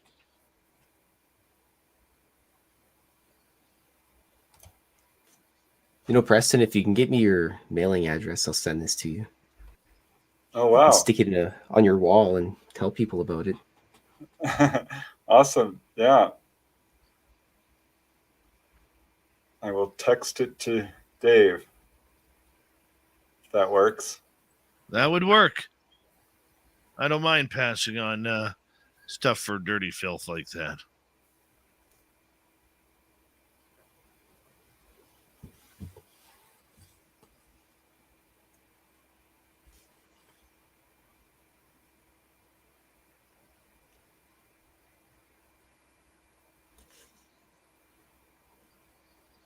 All right.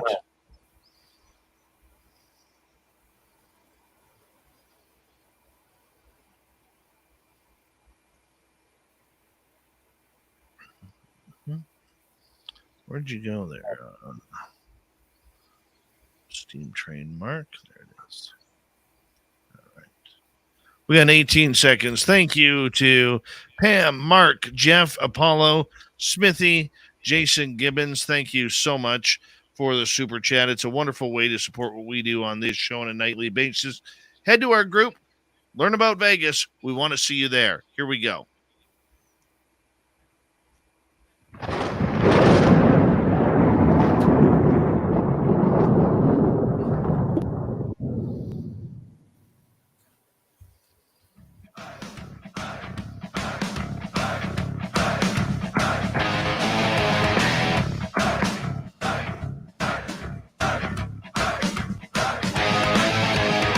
We passed the halfway point of Spaced Out Radio tonight. Thank you so much for tuning us in. We really do appreciate earning your listening ears wherever you are on this beautiful planet we call Earth. Reminder to all of you that all of our archives are free. Join us at youtube.com/Spaced Out Radio. Do old Davey the favor, hit that subscribe button. Our website, spacedoutradio.com. We have a plethora of features for you. Rock out to Bumblefoot, read Shirky Poo's Newswire. Check out our swag as well. Follow us on Twitter at Spaced Out Radio, Instagram at Spaced Out Radio Show, and on TikTok at Spaced Out Radio. For the final time tonight, our good friend Preston Dennett is here talking about his latest book, Not From Here, Volume 4. This is a book that can be found on Amazon or his website, PrestonDennett.weebly.com, if you want to check it on out. And Preston, thank you so much for always being a great friend of this show and coming on anytime we ask you, man. Hey, it's an honor. Thank you. Questions from our audience as they continue, because they are building up here. And let's go to Jimmy here, new listener. Do they use anesthetic or mental telepathy to knock us out? Mental telepathy, for sure. No, they don't use anesthetic. They don't need it. In fact, we as human beings, there are a lot of people who do not use anesthetic for dental work and things like that. They just basically use self-hypnosis and are able to basically block out the pain. And that's how they do it. They use mental ability. So no, I have no reports of them numbing someone up with drugs or anything like that. They don't need to do that. They can block the pain. Betty Hill, when she was having a pregnancy test, or what they believe was a pregnancy test, she did initially feel some pain. And one of the Greys put his hand on her forehead, and she says the pain went away. And afterwards, as she was being escorted off the craft, he apologized to her. He said, "I'm sorry about that. I did not mean to cause you pain." So their pain does come up every now and then, and they will usually take it right away. Not always. They didn't for Gary in England. He says they just stuck a needle right in, and it was very painful. But no, they did not use anesthetic. Do they have a sense of pain? I think so. I think there's sometimes some questions about how well they understand emotions, particularly in some of the early cases. Like with Whitley Strieber, when he was taken on board, he's screaming his butt off. And they're like, "What can we do to help you stop screaming?"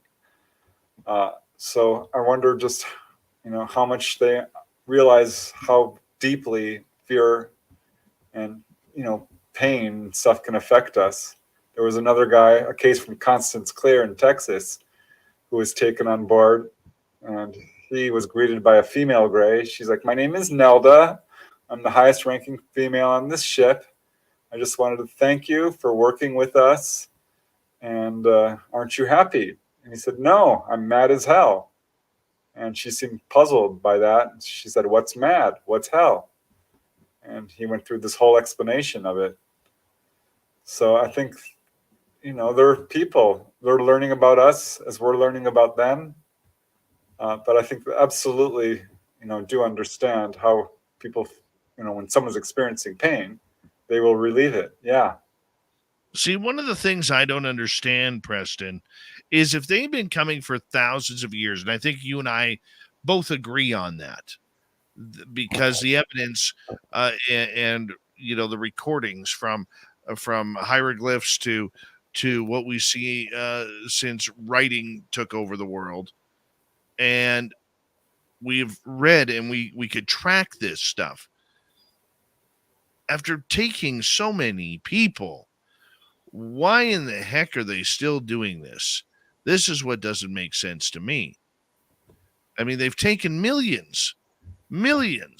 Granted, some haven't returned, but I mean, at some point, don't they get what they've been looking for? I'm not sure that's the right way to look at it. What we're dealing with now is unprecedented in a lot of ways.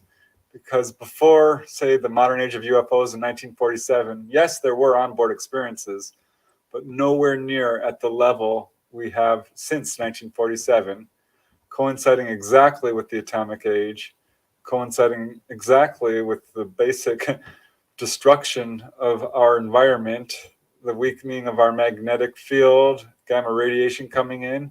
They're taking people on board and basically holding them up, protecting their DNA, healing them. This is not them, needing something as much as it is trying to help us out. That's what I think is honestly going on here.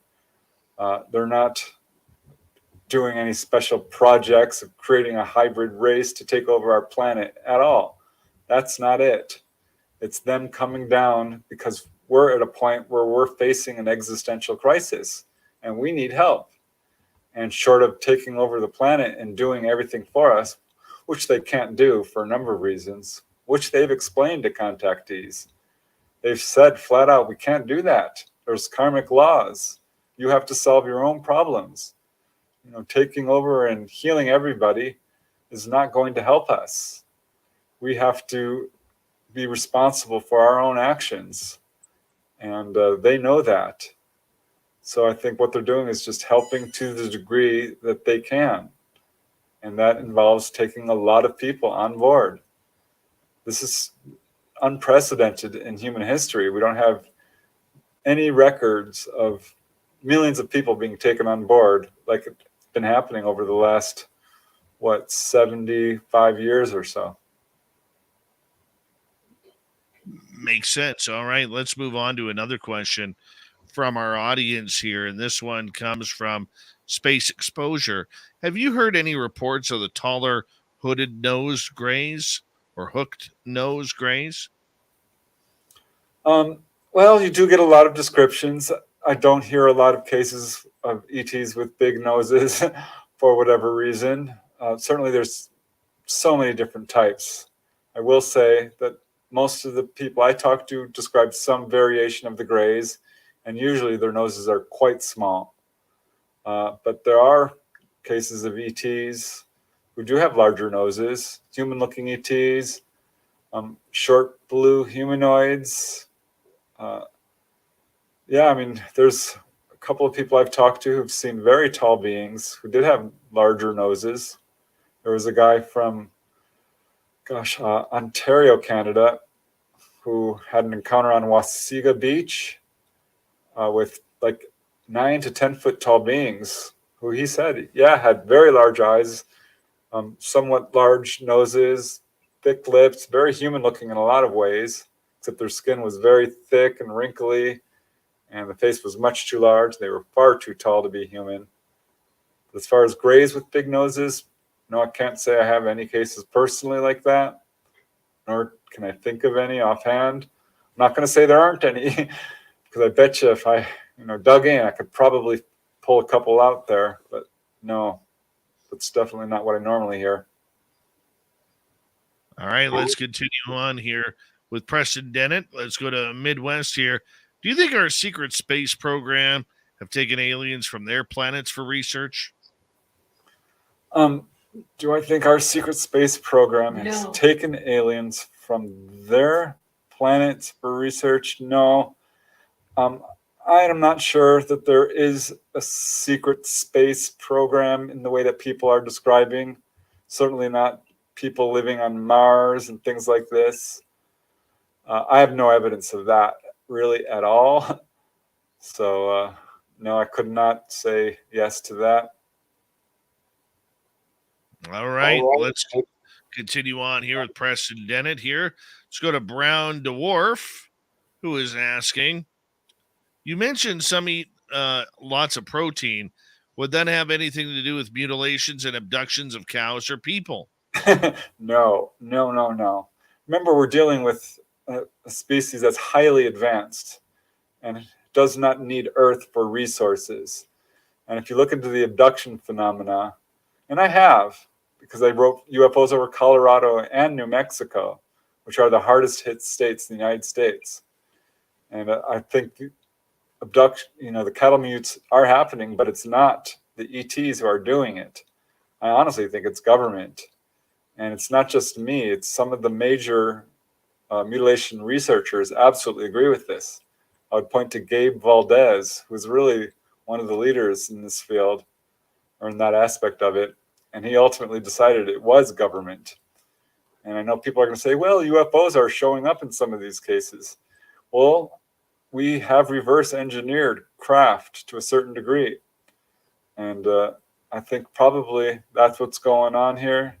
No, I don't think that they're responsible for the mutilations. And no, they don't eat people. I have zero evidence of that. Come on, we want this to be happening. As sick as individuals as we are, we want this to be happening, Preston.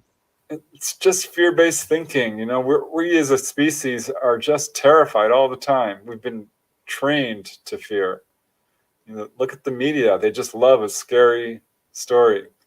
And one thing I would point out is my labs, military abductions, is real. I don't think this explains the majority of cases at all, but I know of people who've had very negative experiences, and I don't think it was ETs at all.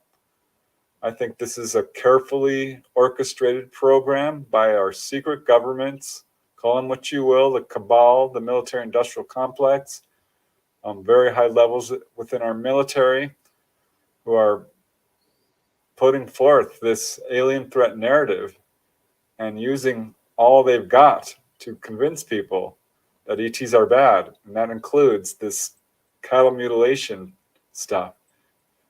No, I don't think the ETs are doing it, and they do not eat people. No, we're far too gamey, I think. I don't know. No. One way to look at it. Definitely one way to look at it right there. All right, let's get to one more question here, and then we are going to continue on talking with your book. This one came from Steam Train Mark in Australia, who still hasn't let us know if you and I are alive tomorrow in the future, where he's listening from. Preston, do you have any more information on the propulsion system that was patented in one of the cases you looked into? Oh, I think you're talking about the John Long case, which was initially investigated, or still is really, by Yvonne Smith, Jesse and John Long, brothers who were taken on board. And one of them, who has a high school education, became very interested in magnetic motors and free energy and ended up patenting a number of devices along these lines. I'm not sure how far he's gotten, but I did write about this in the last chapter of volume 3 of Not From Here, of cases of people who were taken to the engine room and told in very great detail how the ETs work with their crafts, how they build their free motors. And some of them have gotten some really excellent information and tried to build them to varying degrees of success. And some have filed patents. One is Virgil Atkinson. I don't know that he's had success with this. This is a problem because there's a suppression of technology, like the electric car was quashed for years and years by the oil industry. And I think there are people who have probably made some real great strides in terms of anti-gravity and this sort of thing. But that, gets slammed down hard. That's what happened with John Long. He was basically contacted by some aspect of the government, which told him, don't tell anyone about what you've invented. We may have to call this top secret. So he ended up dividing his invention in half and patenting first one half and then the other, so that it wouldn't cause problems with secrecy. But no, I don't. I'm still kind of collecting more cases like that. I don't have any more information on that particular case, but there's more of them coming out for sure. One of these days, someone's going to be successful. I sure hope so. Absolutely wonderful. Getting back to your brand new book, Not From Here, Volume 4. I mean, you go through a magnitude of different scenarios as you write this. I mean, how do you choose the topics that you're running with in this book? I mean, whether it's hitting aliens or punching aliens or vehicles being levitated, I mean, how do you do it? How do you choose? Well, I just pick, it's whatever question I have. Because there was, one chapter is about UFOs over airports, because LAX has had a series of encounters over a period of decades where the UFOs just show up and hover over LAX. And if this is weird. Why are they doing this? Is this happening at other airports? And then, of course, there was the very famous 2006 case over O'Hare Airport, where a UFO hovered over one of the control towers there for like 20 minutes and was seen by pilots on the ground and in the air, passengers, baggage handlers, was photographed, allegedly. It was very nearly covered up by airport officials, United Airlines. But of course, thanks to a mainstream journalist, he got a hold of some of the baggage handlers who've leaked the story to him. And finally, it came out. I started looking into it because I thought of other cases. I knew that there was airports in England, Heathrow, that had a very close encounter. And so I started digging into the literature, and I was shocked to find out that it's not just hovering, they are landing. And there's a good dozen cases, because I collected like 40 or 50. I mean, I almost wrote a book on just this, but I'm like, you know what? No, I'm not going to do that. But yeah, cases where people are seeing humanoids, these objects landing on the runways and humanoids coming out. So that was just kind of doing this for my own interest to figure out what's going on here. Another example is 4th of July cases, because I had a number of people telling me they saw UFOs on the 4th of July. And I just didn't want to hear it because I'm thinking firecracker. That's what you're seeing. It's the worst day to see a UFO is the 4th of July, because I think that's going to be everyone's go-to. That and April 1st, of course, because who's going to believe you if you see a UFO on April Fool's Day? But after getting a number of cases, I'm like, I'm going to look into this. And Dave, I got the biggest shock, because what I did was I looked at NUFORC, the National UFO Reporting Center, MUFON, the Mutual UFO Network. I dug into their databases, and 4th of July is a huge spike in reports. Those two databases get about 10 reports a day average. 4th of July, it's 50 to 100. And I'm like, oh, what is going on here? Are these firecrackers? Some I think are party lanterns, sky lanterns, a little candle and a paper balloon that goes up and looks pretty impressive. But I have case after case after case of these craft coming down with portholes, people seeing figures inside, coming down to watch the fireworks show, leaving after it's done. It's crazy. This is a really good day to see a UFO. I think what's going on here is it's a CE5 technique. You can calm down with lights. Well, I can tell you this, about 10 years ago, I had one of the most incredible experiences, Preston. I was flying on July 3rd, going to visit my friends in Pennsylvania. And I was, we flew out of Toronto, flew from Vancouver to Toronto, and then over Lake Ontario, over Buffalo, and then right down to Pittsburgh. And the entire night, the entire flight, it was just over in about 97 minutes, I got to watch the fireworks from the airplane. Oh, wow. And if you've never, ever experienced that, ladies and gentlemen, I will tell you right now, you want to see one of the most beautiful things ever. Go for a flight on the 3rd or 4th of July and watch the fireworks from above them, from inside a plane. It is the most beautiful thing I've ever seen in the sky. And so the fact that aliens are coming down to watch this, oh, yes, very much. I could understand that and believe that. By the way, Preston, Steam Train Mark in Australia has confirmed you and I are alive tomorrow. Oh, We are alive tomorrow. We made it another day, my friend. We got about 3.5 minutes here. Thank you, Mark, by the way, for that. Always good confirmation. We got about 3.5 minutes here, Preston, before we have to say goodnight to you. And, out of everything that you have learned from your brand new novel and doing 4 of these not from here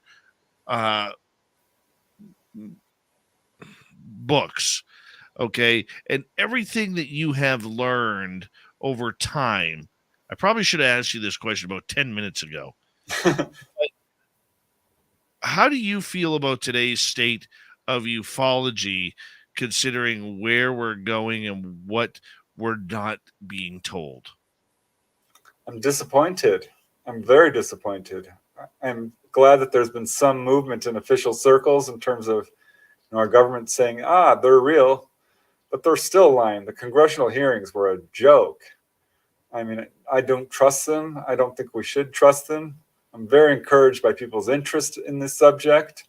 It's becoming really popular. It's going mainstream. I think people really are beginning to wake up. So I'm very much encouraged by that. But I do not think our governments, and I'm speaking of all of them, are ever going to come clean on this subject. I just don't. So I'm really disappointed. I think they could do a lot better. How much does this motivate you and colleagues of yourself to continue to push for these stories, these experiences from everyday people who may not ever get their say in public? Yeah, it's a big part of my motivation. If this was already being taught in schools, and I mean, we should have open official contact.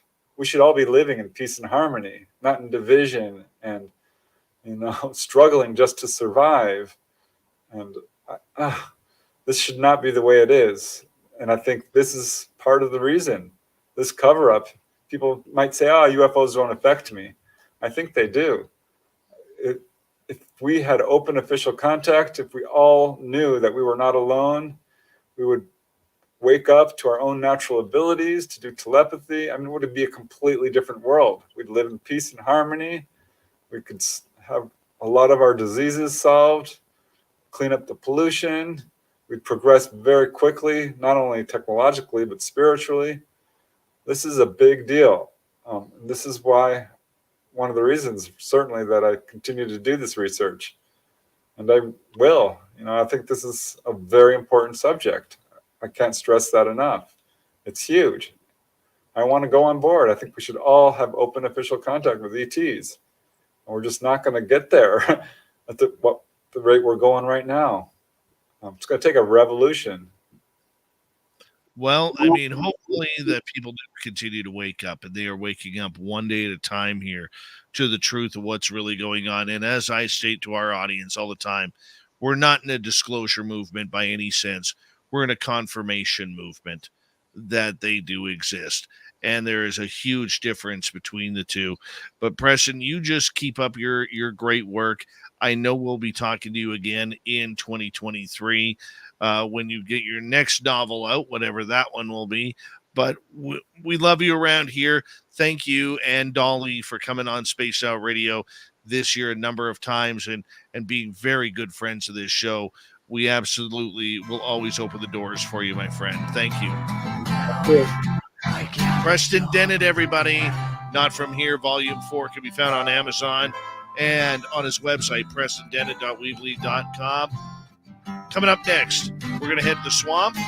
Then, little Timmy Senor is here with the UFO Reports.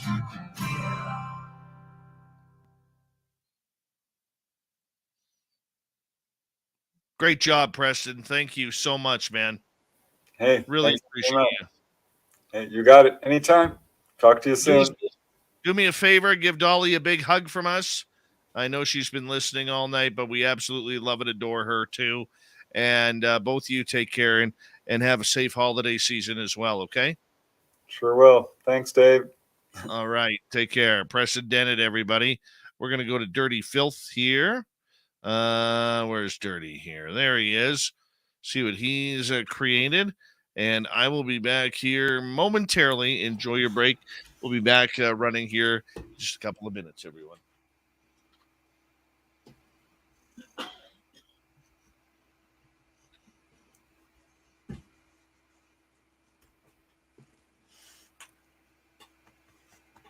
Let me get this a little bit more centered so you don't see the other cartoon to confuse yourself. Look at that. Hello, Bomber. What's the drawing? I kind of had a different idea for a drawing, but I can put that one off into the other drawing side.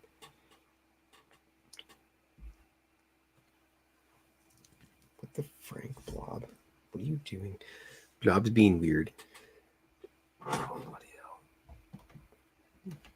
But this one turned out good nonetheless anyways. Got your standard gray alien, reptilian, light beam, blue avian.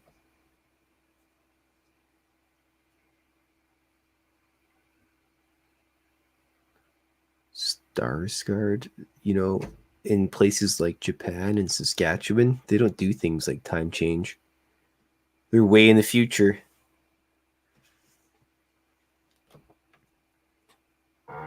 Let's see here.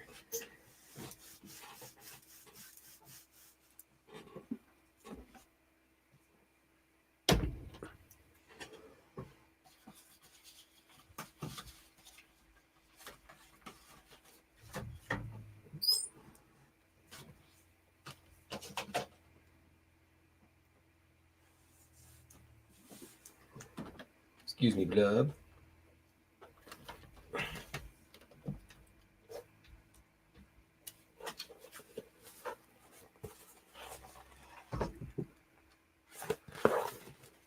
Since Dave left me here, I might as well scribble a quick drawing or something. Maybe a UFO abducting a cow. That's always good.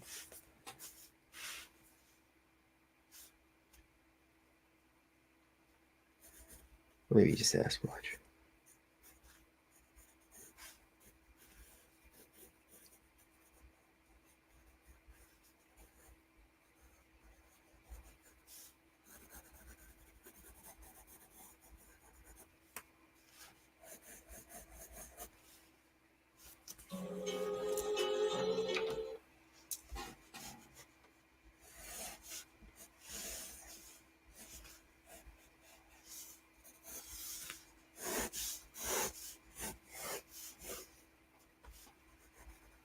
Maybe a little more hair on there, and his classic chin, and some hair and Sasquatch legs. Horse whiskey shows up to crumpify everything.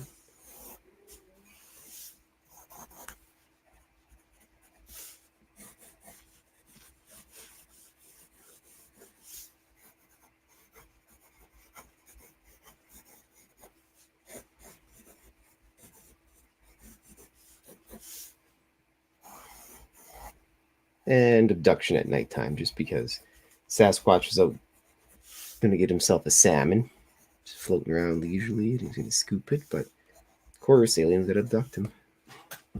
Unbelievable. What you working on now there, Dirty? I don't know, I just decided to start drawing a random cartoon here while everyone was Well, you're a doing the random thing that they're doing. random cartoon kind of guy.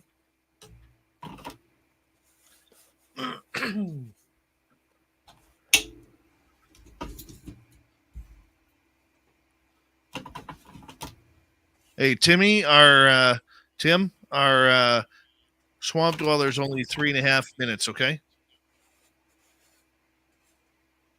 All right.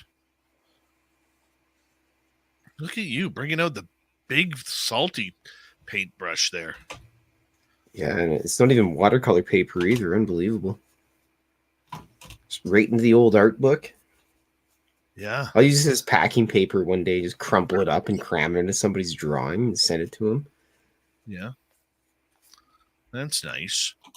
Hey, Usually we should tell people with a minute to go here about our Las Vegas fan party that we're going to be having.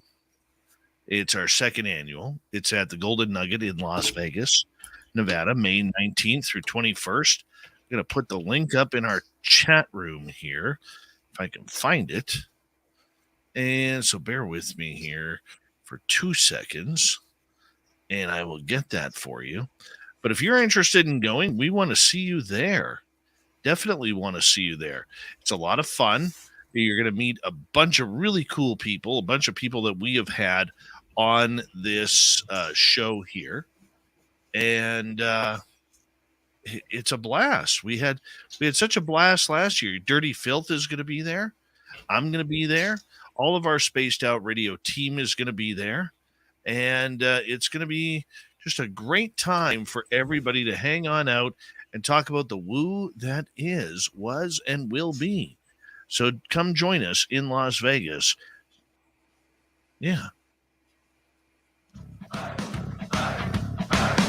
Would you like to connect with us? Head to spacedoutradio.com for all your latest show info. Now, back to Dave Scott and SOR. Third and final hour of Spaced Out Radio is now underway. Thank you so much for joining us. We very much appreciate earning your listening ears wherever you are on this beautiful planet we call Earth. Hello to everyone listening in on our terrestrial affiliates around North America, digitally on Odyssey Radio, TalkStream Live, and KPNL. All of our archives are free. Join us at youtube.com/Spaced Out Radio. Do old Davey the favor, hit that subscribe button. The Desert Clam has set the password for tonight in the SOR Space Travelers Club. Harmonometer. Harmonometer is your password. Use it wisely, Space Travelers, as the Clam sets the password each and every night right here on Spaced Out Radio.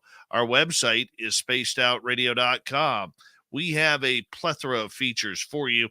Rock out to Bumblefoot, read Shirky Poo's Newswire. Check out our swag as well. Follow us on Twitter at Spaced Out Radio, Instagram at Spaced Out Radio Show, and on TikTok at Spaced Out Radio. It is time once again where we head to the swamp. Our resident swamp dweller takes us on another spooky journey. Hi, Spaced Out Radio listeners. This is Swamp Dweller. It's time for your nightly dose of spookiness on the show. If you have an interesting encounter or a spooky story that you would like to share, be sure to submit them in at swampdweller.net. You can also find our YouTube channel at youtube.com/swampdwellerreads. Now, let's chill out, relax, and together, let's enter the swamp. Back in 2013, I was visiting my cousins at their house in the small town of Buena Vista, Virginia. I would go there fairly often, as it was only 2 hours away from my own house. This wasn't your average house, though. It was on a 50-acre plantation built in 1742. All around the house were flat fields followed by dense sections of woods. At the foot of the Blue Ridge Mountains, you can hike up from the backyard to the Appalachian Trail, which I often did. Because of how old the house was, it came with a big book telling its story. Lots of history there, but I'll let you know about one thing that happened there in particular. During the Civil War, right past the woodline, a local militia got into a 45-minute skirmish with Iroquois Native Americans from Delaware, traveling through the area. As a result, 17 natives and 8 militiamen were killed in that backyard. If you want to know more, look up the Balcony Downs Massacre. You'll understand why this is relevant in just a few minutes.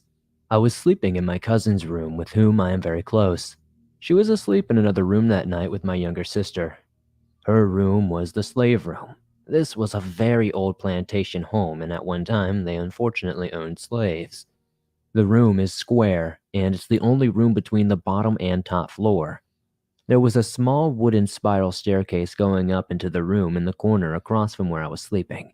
and in front of the bed was a 3 or 4-step staircase going to the top floor. Her bed was in the back right corner if you were standing on those stairs, and the spiral staircase was in the tight left corner about 10 feet over.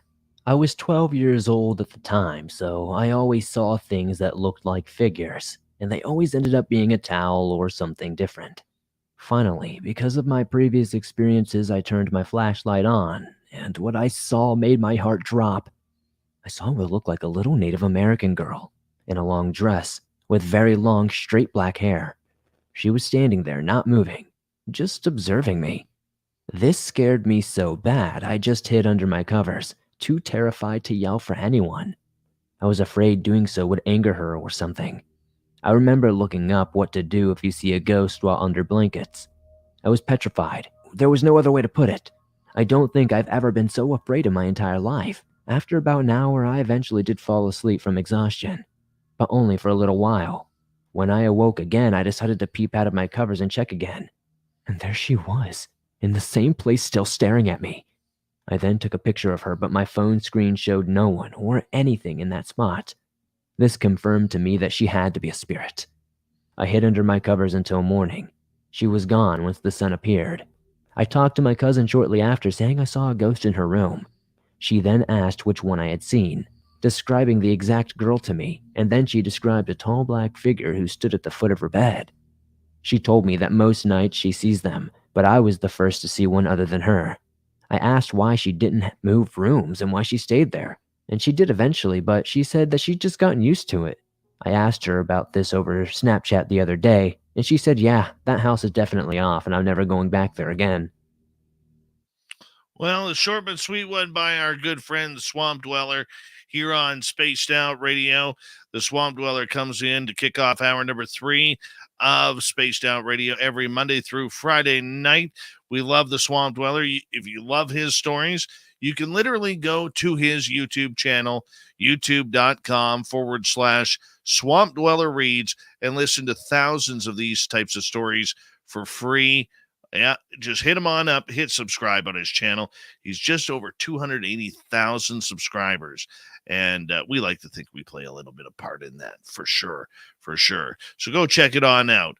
From the swamp to the skies, it is time for Tim Senor's UFO Report. Nobody's gonna know. They're gonna know.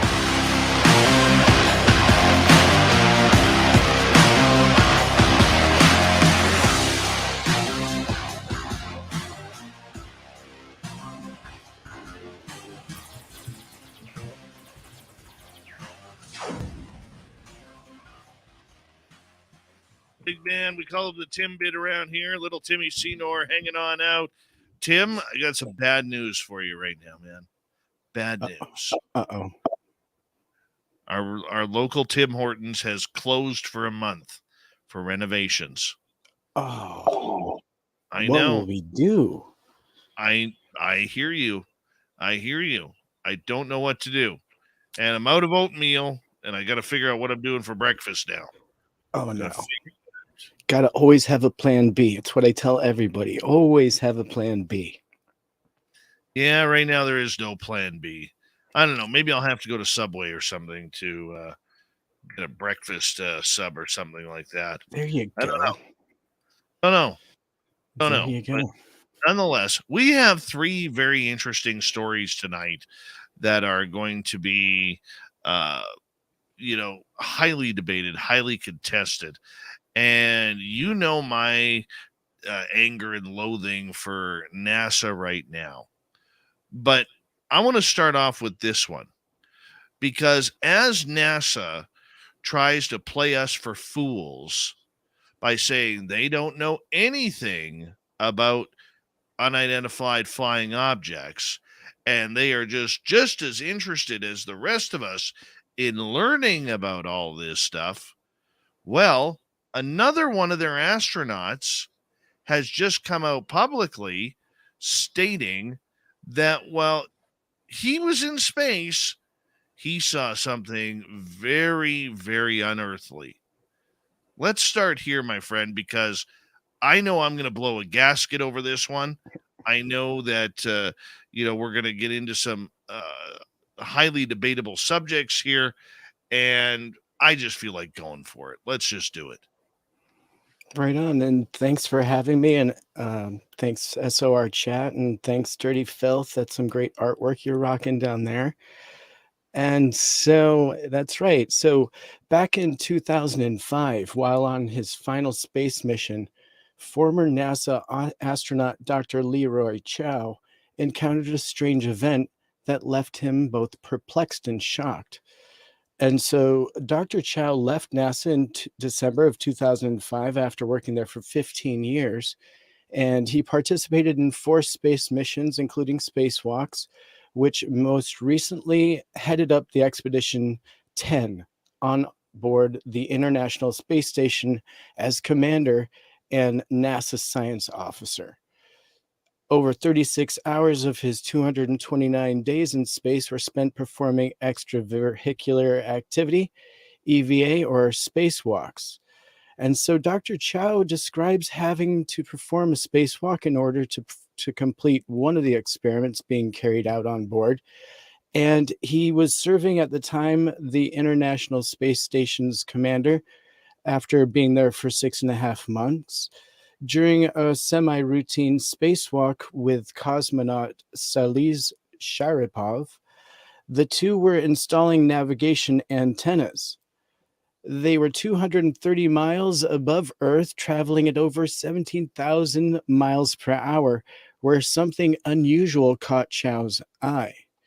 And so Chow recalled that in a quote here, "It's clearly not natural phenomenon. I saw some lights that seemed to be in a line, and it was almost like an upside down check mark. And I saw them fly by, and I thought it was awfully strange." Unfortunately, his partner Sharapov was facing in the other direction and was unable to actually notice the lights. And so he goes on to explain in this quote that you're very aware, hyper aware even, when you're doing a spacewalk, as you're in a pretty dangerous situation. It's exciting on many levels and also stressful because you don't want to mess up your last one. And he continues to say, if that tether becomes undone, you're just going to float away from the station, and it's pretty much curtains. So anyways, to continue his sighting, he describes this in his quote that suddenly I look up and see these 5 lights, and they seem to fly by quickly. There were 4 in a line, and my heart just leapt up in my throat, and they just flew by the station, but one of them is slightly offset from the others, said the aerospace historian.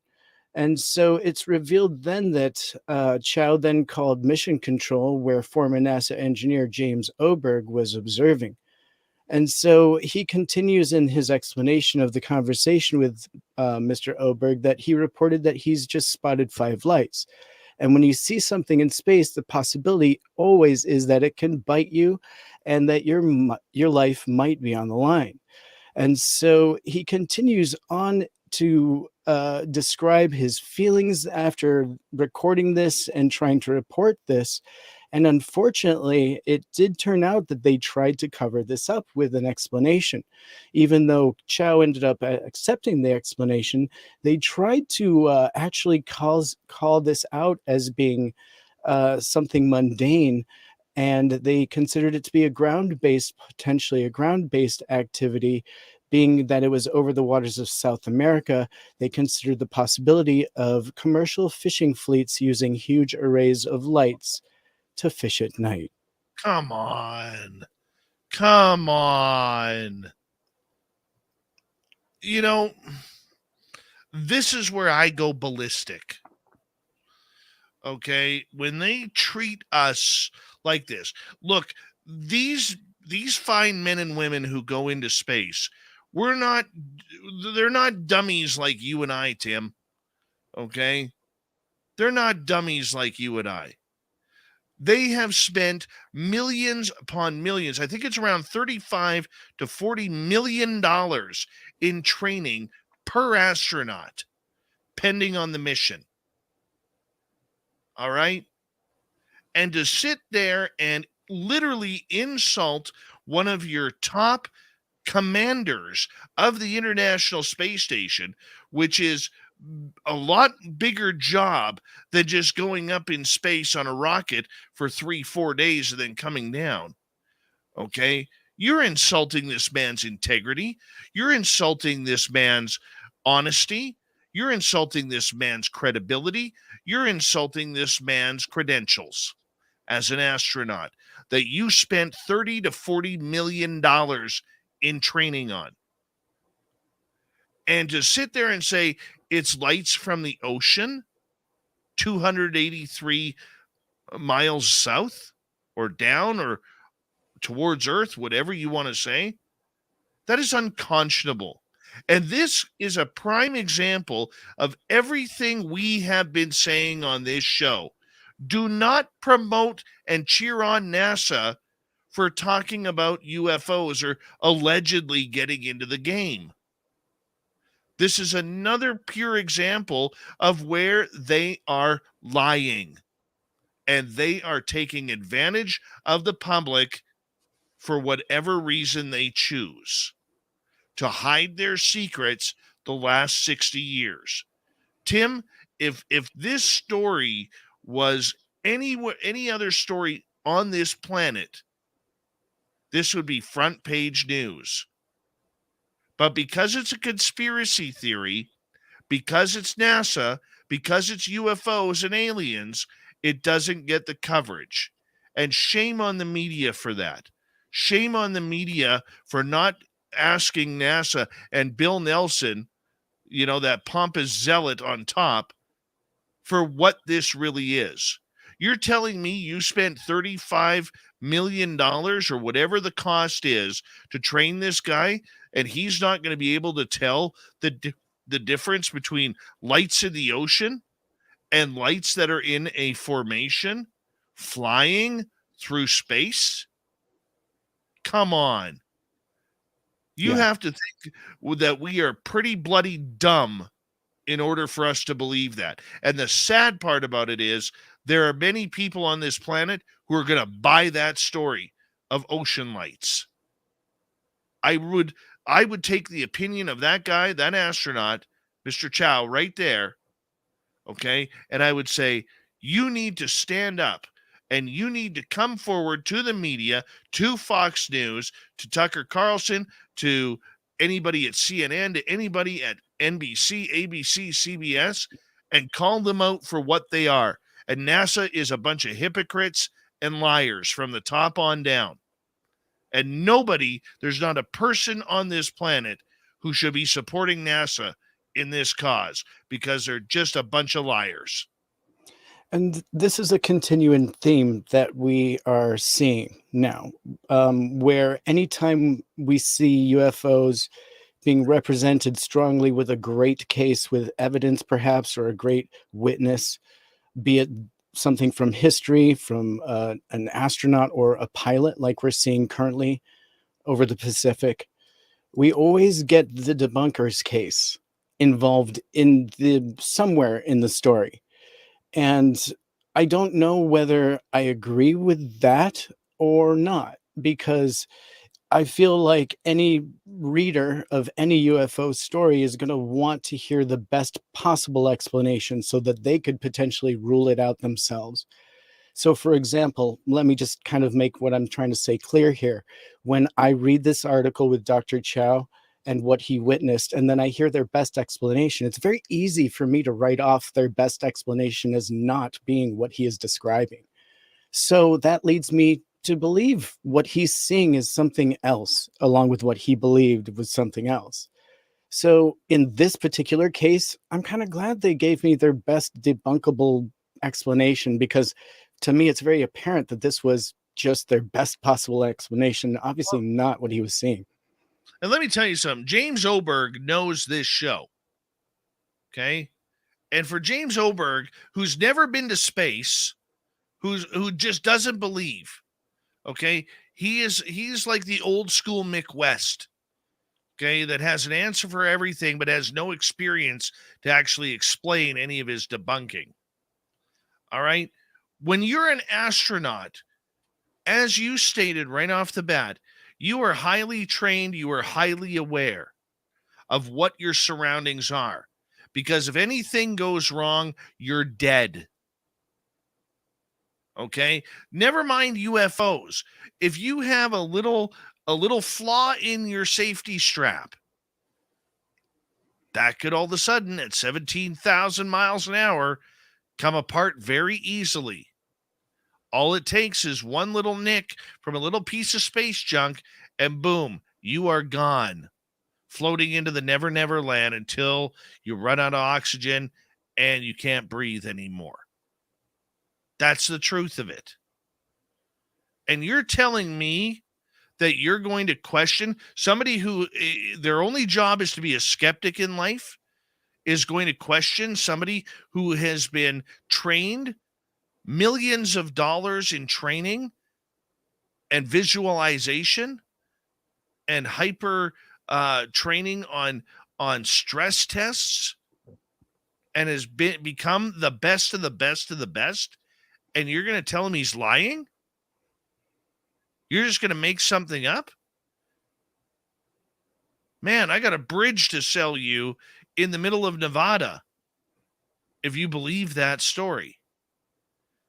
People, if we want to grow this field and we want the public to understand that UFOs are real, they are here, they are being seen, we have to stop calling out things like this.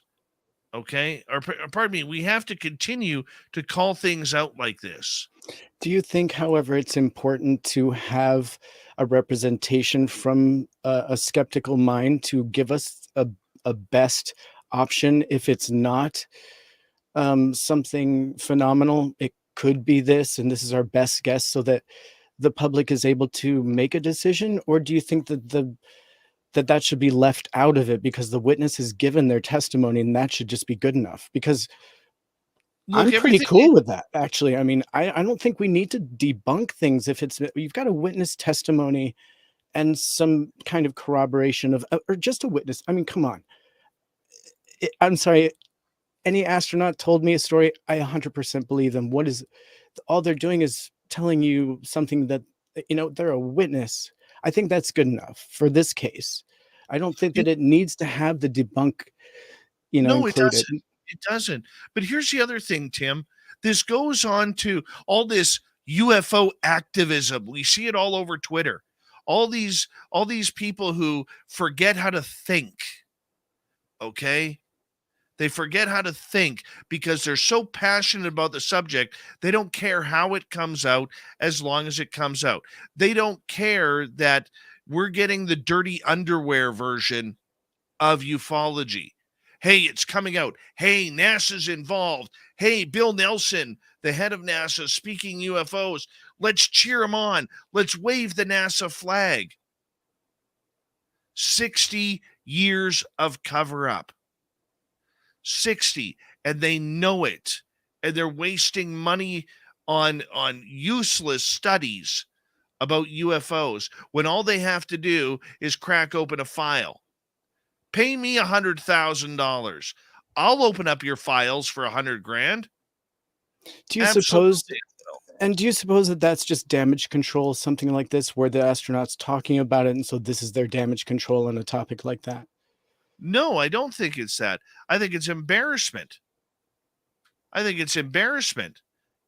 yeah, probably a little damage control on that, because they have to shut it up. They can't let it be known that they're part of the narrative.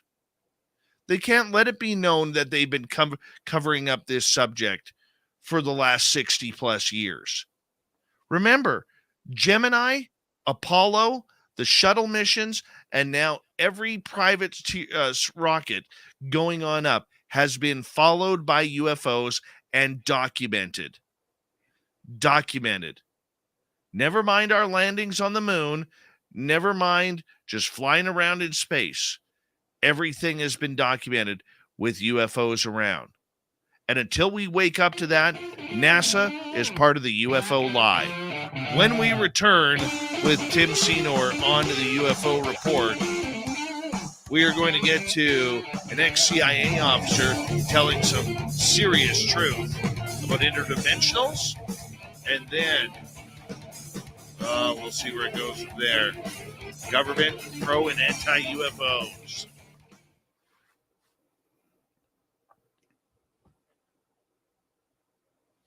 All right, we're clear. Robert McCoy, welcome to SOR chat. I'm serious, people. Okay? I'm serious. You have to start literally going at NASA. And you know what? You could call them liars. You could call them whatever you want. Be polite about it. Okay? Real activism isn't supporting bullshit. Pardon my language. All right? Real activism isn't supporting the cause of, well, yay, they're talking about it. Yay. We're cheering on NASA because they're doing studies. Real activism is putting the marshmallow to the fire and roasting it and saying, tell us what you know. Stop lying. You know what?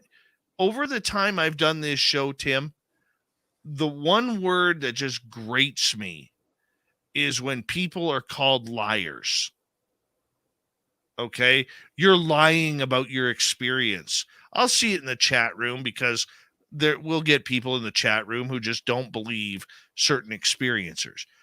R. Keith Andrews gets a lot of it. Okay? Samantha Mowat gets a lot of it. All right? You're lying about that. You're lying about that. That never happened. Where are these people when it comes to NASA? Okay?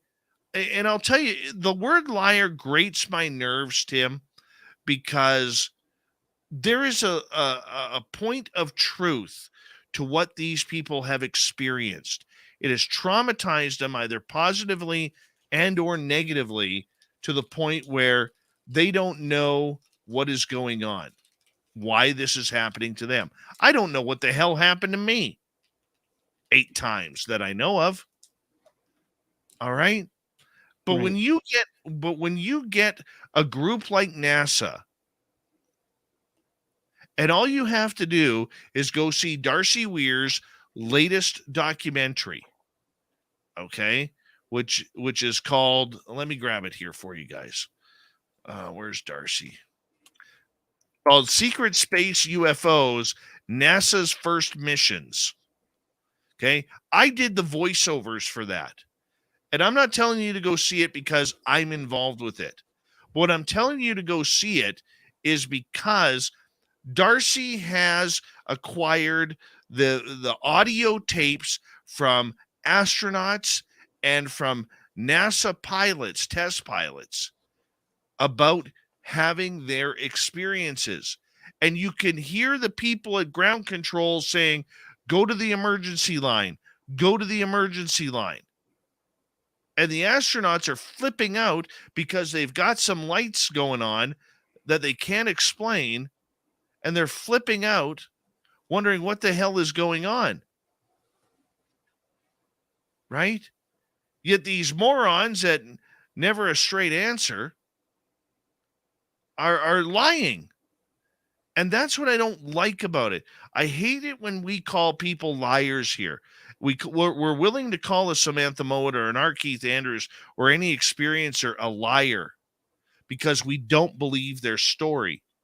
Yet when NASA comes in, because they're supposed to be nuts and bolts, we're cheering them on. We're waving the flag, even though we've caught them lying. We've caught them lying. And that's what sucks. That's what sucks, is because we're not allowed to have our cake and eat it too. It's just Yeah. And crap. it's also frustrating when there are books being written on how to search out and record data on the phenomenon, and yet NASA, with billions riding behind it, is unable to go out and capture a little bit of data. I mean, hell, before I even spent a dime on this, I photographed it. And ever since I started my personal project, I've been able to capture it with relatively low budget gear. I don't understand why it's such a big question mark when anyone from NASA needs to just go outside and look up. Anyone needs to at this point. I mean, it's pretty obvious. I mean, I don't know. It is extremely frustrating that this is the turn that things have taken, especially when we'd seen such a recent positive push, you know. But again, I think this is just that ebb and flow. We're getting sucked back in, and you see people scrambling right now for UFO report information and updates and Here things we like go. that. Here But we go.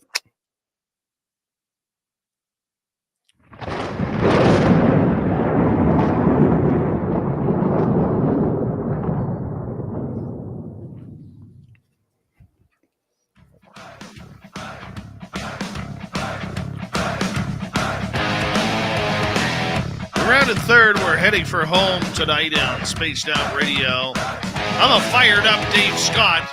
I am one fired up cracker tonight. Light me up and I will explode. Just keep the Bic lighters away. Thank you to everyone tuning us in. And remember, all of our archives are free at youtube.com/Spaced Out Radio. Do old Davey the favor. Hit that subscribe button. Our website is spacedoutradio.com. We have a plethora of features for you. Rock out to Bumblefoot, read Shirky Poo's Newswire. Check out our swag as well. Follow us on Twitter at Spaced Out Radio, Instagram at Spaced Out Radio Show, and on TikTok at Spaced Out Radio. We continue on with the UFO report. Tim Senor is here. Tim, there's a story about interdimensionals and the CIA. Let's get to it. thanks so much for having me on tonight, Dave. It's great to be here. And so a few months ago, former CIA officer Jim Semivan made a shocking statement saying, quote, "There's a whole other reality that surrounds us that we're simply just don't have the ability to see or interact with." And so he had worked with the CIA for 25 years before joining Tom DeLonge's To the Stars Academy with other ex-government insiders. The To the Stars Academy is an organization that claims to have been responsible for the release of now famous Pentagon UFO videos. He described how he joined the CIA and acquired years of specialized training in spycraft. Since the CIA operates under the need-to-know premise, Semivan was not specifically informed of any UFO-related study, despite the fact that CIA analyst Kit Green was well known for exploring the paranormal. And so according to Semivan, there is, and I quote here, "There's a force out there that can control our environment, that can put thoughts into our heads." And in fact, Semivan has previously stated that UFOs sighted by the Navy are from another world.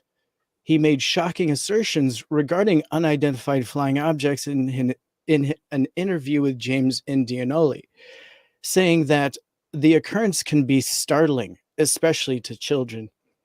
And so in his further quote, "When we started the TTSA organization, we had decisions and discussions about all this all the time. Are we sure we want to disclose this information? I mean, we are all going to scare 8 to 10-year-olds, right?" And so continuing this quote, he had some friends who were like, "Oh, my daughter wants to know all about UFOs. Can we talk to you about that?" And Semivan said, "No, and I'm not going to talk to you about that. What I'm going to tell her, these 10 to 11-year-olds, is, could such a reality kill them psychologically for the rest of their lives? Potentially." And so, yes, there is a force out there that can control our environment and potentially put thoughts into our heads, that they can lie to you and deceive you, and that you're not in control of your own life. So to tell this to a 12-year-old with succinct, Semivan suggests that the rabbit hole goes much deeper. And when it comes to the UFO phenomenon, it can be extremely confusing. And so, moreover, in his recent podcast appearance, he has fiercely said that non-human intelligence is living with humans on Earth. And there's an entity out there that's some kind of non-human intelligence that's living with us right here on our planet. And so he continues to speak on his own experiences with alien-like beings that started happening to him and his wife in their bedroom as far back as 1990. And going on Coast to Coast AM, he insisted that the event was real and that it was not something that he made up or was even in a dream state. The couple thereafter had intermittent poltergeist activity in their home, and more recently, he even claimed that he had seen a hooded figure that resembled the Death Eater from Harry Potter series, who perhaps materialized to herald the death of a close friend of his. And so Mr. Semivan said that he agreed with the statement made by Colm Kelleher, a researcher from Skinwalker Ranch, that the UFO phenomenon is much more than just a mechanical parts and devices because of the psychic and biological factors also contributing to the events. And so here he's also willing to consider some of these metamaterials being unusual, using tools to discover the isotope ratios, and this can somehow be connected to the UFOs. And he thinks that they mentioned that the phenomenon is a natural part of our universe and that we're living in it, and we just may not recognize it. So what are your thoughts with some of these deeply controversial insights coming from an ex-CIA officer? Well, let's just be honest. When you're CIA, you never leave. Let's also remember that Jim Semivan comes from a place of Tom DeLonge, of Peter Lavenda, and many others who come at this from a very negative light. We just heard Preston Dennett talk about over the last 2 hours how in all the cases that he has covered over his 30 years of research and 30 books that he has written on the subject, there's been extremely few real negative cases that he has actually covered. I think Jim is very sold to his patriotism. I think Jim Semivan is very sold to his belief that there is something nefarious with the extraterrestrial intelligences that are out there. Hey, he knows a lot more than you and I do. Let's give him credit for that. Okay, I would love to interview him. We've been trying to get him on here for an interview. It's very difficult in order to do so. Okay, he doesn't make time for a lot of people. But let's also remember that Tom DeLonge is the one who went on stage with Joe Rogan in the JRE experience and was saying that we got to put nuclear weapons up in space as quickly as possible because our nukes scare the hell out of these aliens that are coming down here, and we got to arm space ASAP to protect ourselves from any invasion of extraterrestrial species. There's a lot of fear mongering going on. Okay. What does fear do when it comes to the government, Tim? It creates budgets. It adds zeros to the budget. And all of a sudden that $1 million budget becomes a $1 billion budget. That $1 billion budget becomes a $100 billion budget, up to a $1 trillion budget. Okay. This is all about money. It is all about fear tactic. I don't believe it at all. I believe Jim Semivan is an experiencer. I believe Jim Semivan and his wife have had contact a couple of times. But you'll notice that when he states in there about the Two of the Stars Academy, he says, when we created the Two of the Stars Academy. Tom DeLonge has always said, when I created the Two of the Stars Academy, when I brought this team together. See what I'm saying? A lot of flaws there. A lot of flaws, man. Yeah, and wasn't Semivan also part of the task force and giving insight and information and debriefing Congress? Or am I wrong there?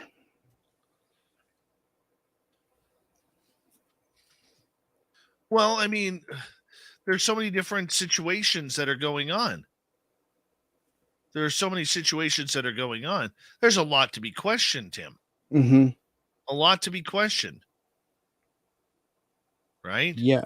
Yeah, well, I feel like this is somebody that's definitely in the know. And so, you know, whenever I hear somebody coming out of the CIA and I'm not quite sure of their association, I mean, it's really tough to discern truth from fiction, and who knows where disinformation starts and truth begins, and where that line is somehow gray.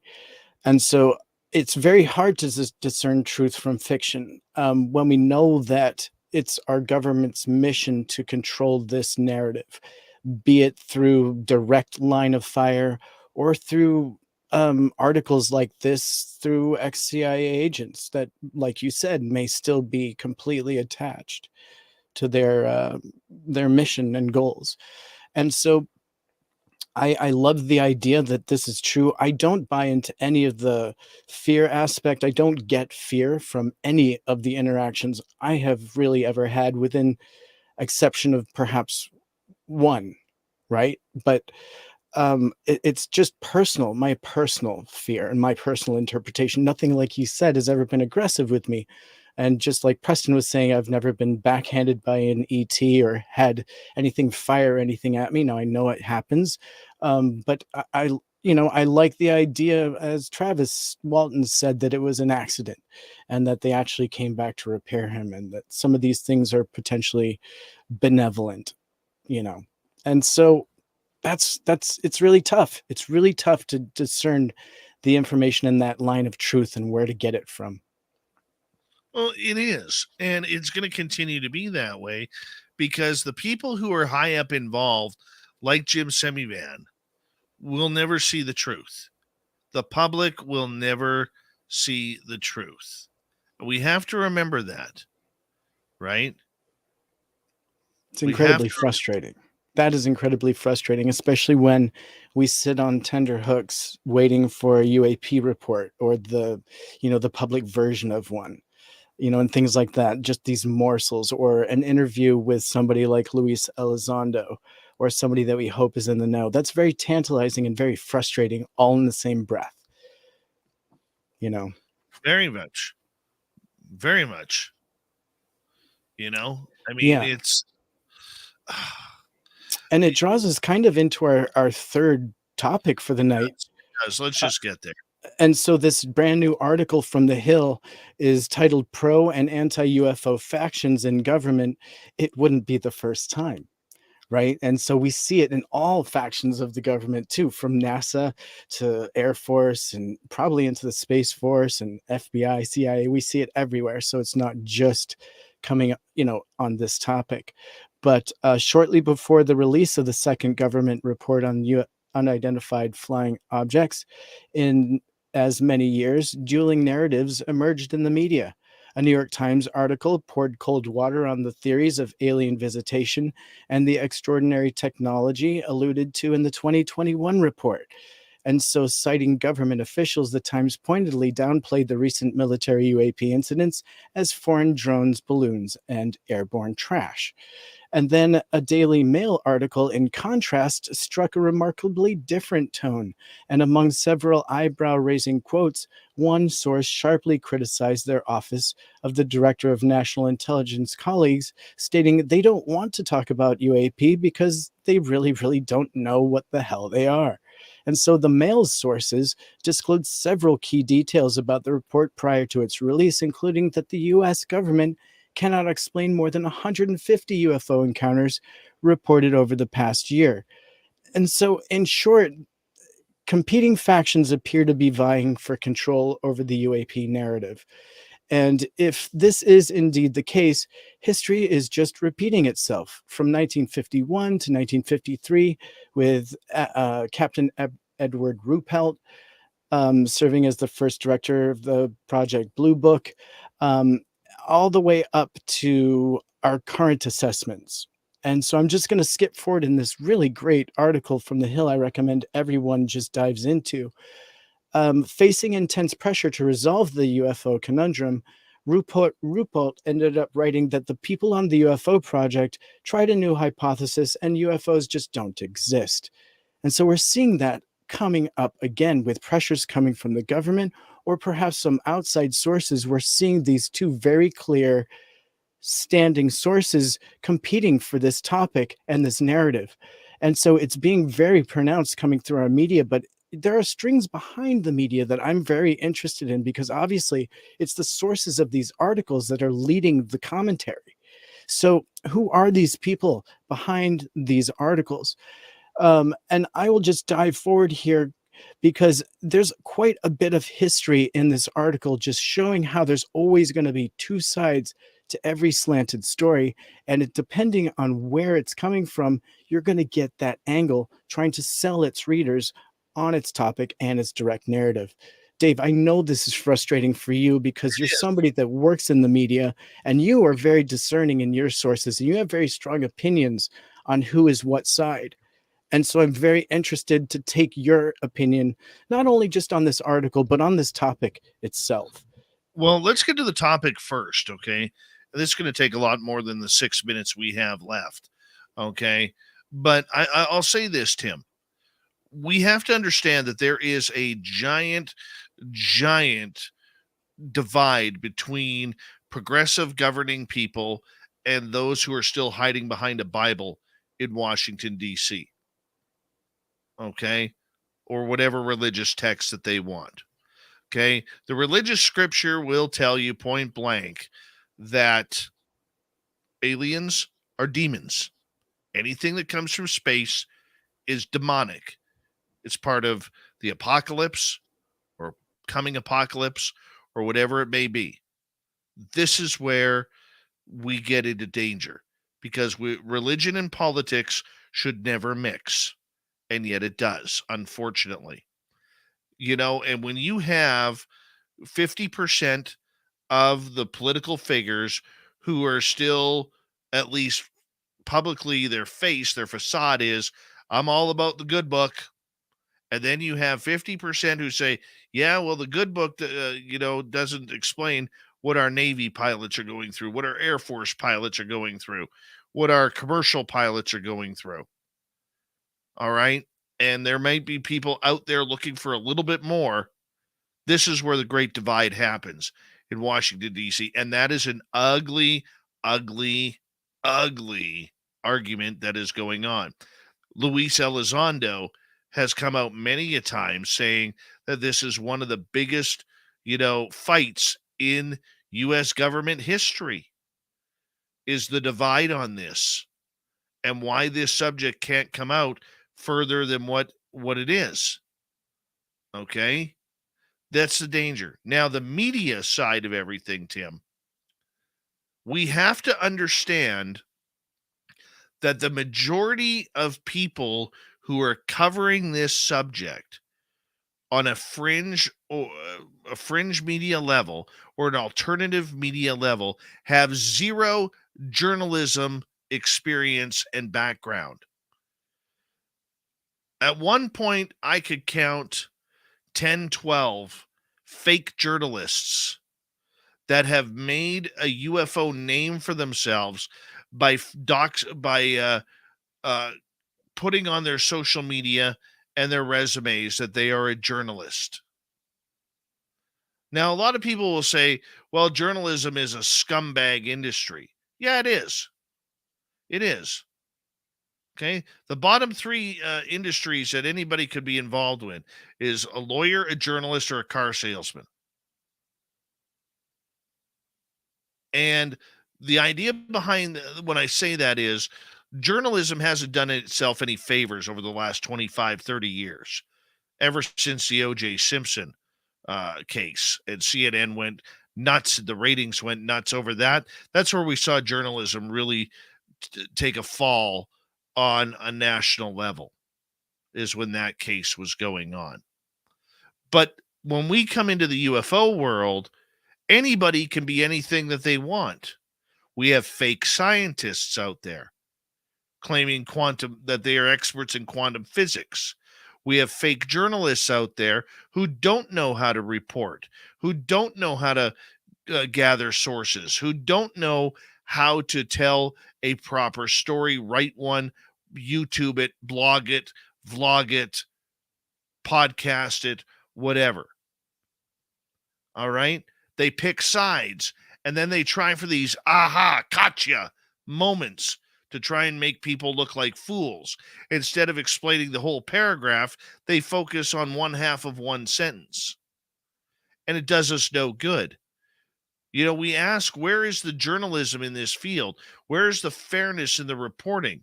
It doesn't help when you got a name like Jim Semivan, who will go on a podcast with less than 100 listeners, but turns down the bigger shows like this one or Jimmy Church, okay, and won't go on there to explain his sightings and what he feels is going on. But hey, you got 35 listeners, let's make an impact. Right?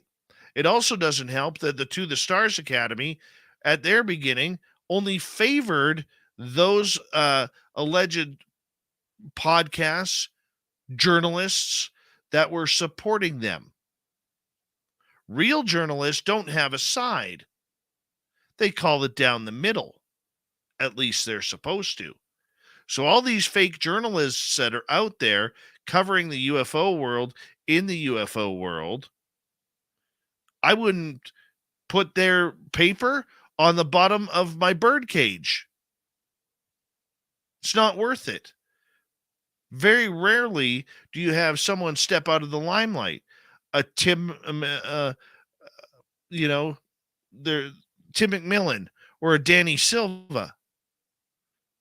But even then, sometimes it's slighted with their opinion. Because real journalists don't write with opinion. They write with facts.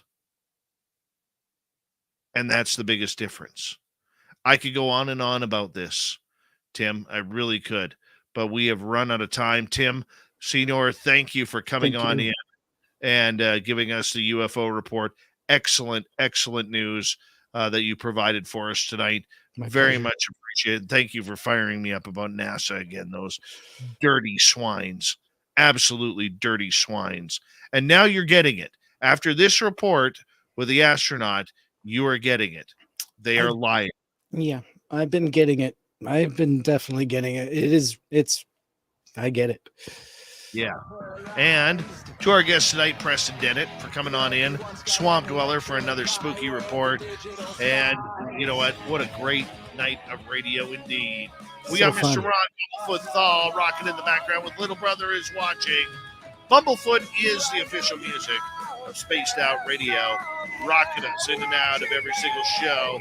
Get your horns up for the guitar god himself. Special thanks to everybody listening in at home, at work, in your cars, wherever you may be.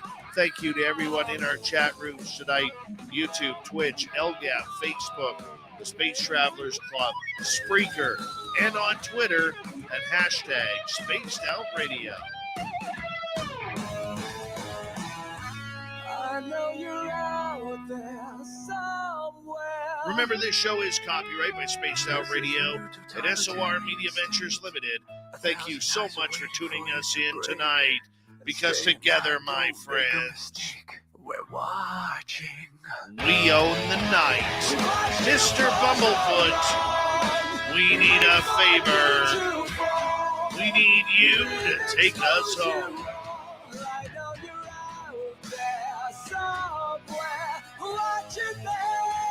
Yes, the Woo train has docked for the night. But soon, my friends, we shall ride again. Your seats are always available. Your tickets never expire. And if you want to bring a friend like Dirty Filth, we got room for them too. Good night.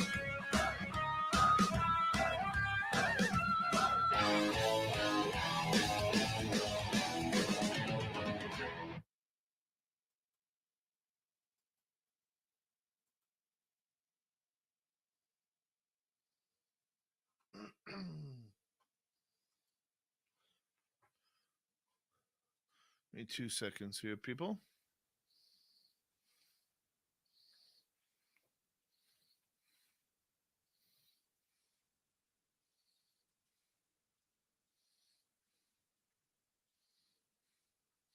Look, I don't want to sound like a broken record about this whole NASA thing, guys.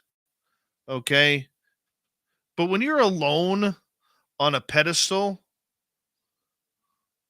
and nobody else is paying attention to what you're saying, it gets really, really frustrating. Very frustrating regarding watching all of us be taken advantage of on this case with NASA. It hurts me that they are lying to all of us. It really does hurt me because we try and bring you guys the truth every night. Okay? With whatever the situation is, we try and bring you the truth of what people are experiencing, what they're going through, why they're going through it, everything. And then you get these nimrods who are completely lying to you, and they have absolutely no care that they are bullshitting each and every one of us publicly. I had one UFO activist tell me, that even though they're holding back information, that we shouldn't worry about it because at least they're now talking about it and getting into the game. I said, you're a moron. You're an idiot if you think that. As a UFO activist that you call yourself, don't you want the truth?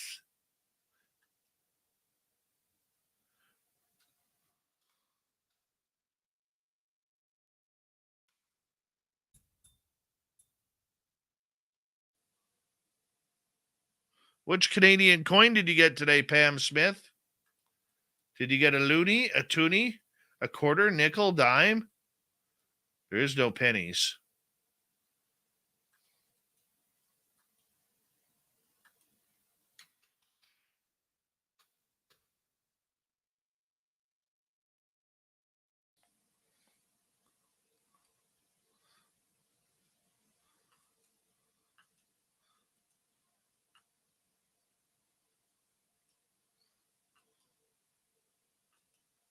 A quarter. A whole quarter.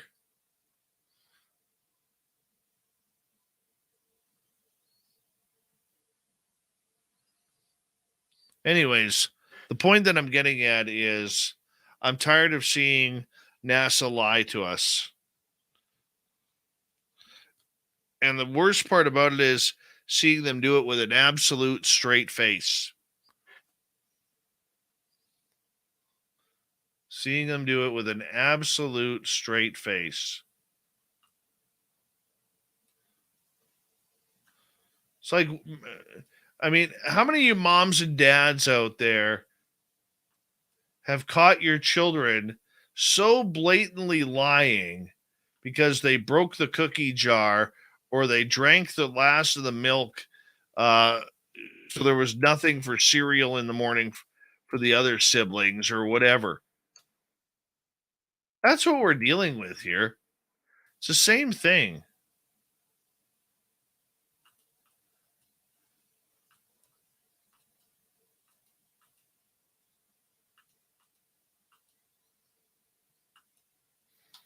And it pisses me off that the UFO community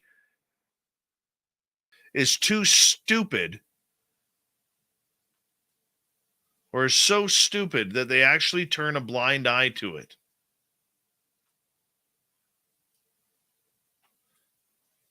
It makes me want to just yank out my hair and stand on top of a mountain and scream.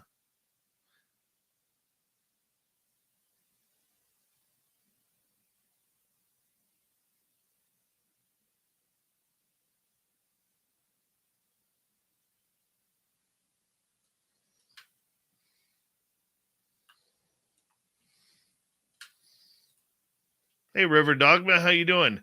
Knight Rider, how you doing?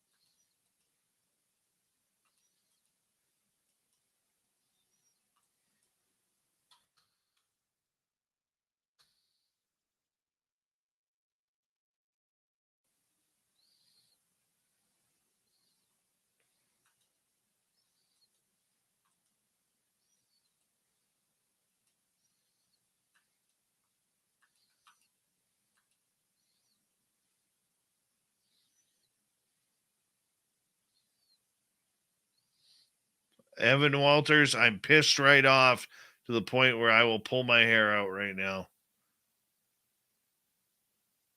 See?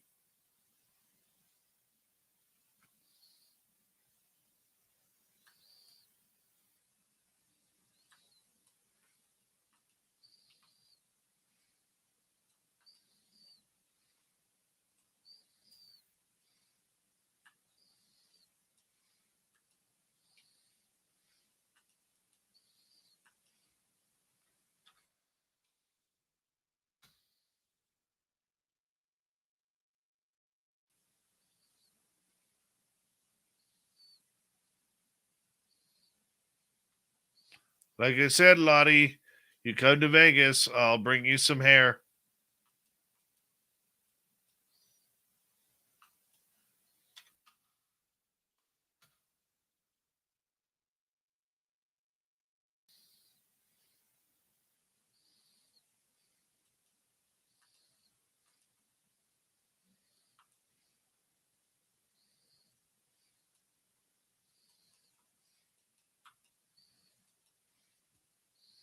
Hey, Dada, how are you? Oh, I got an itchy ear. Oh.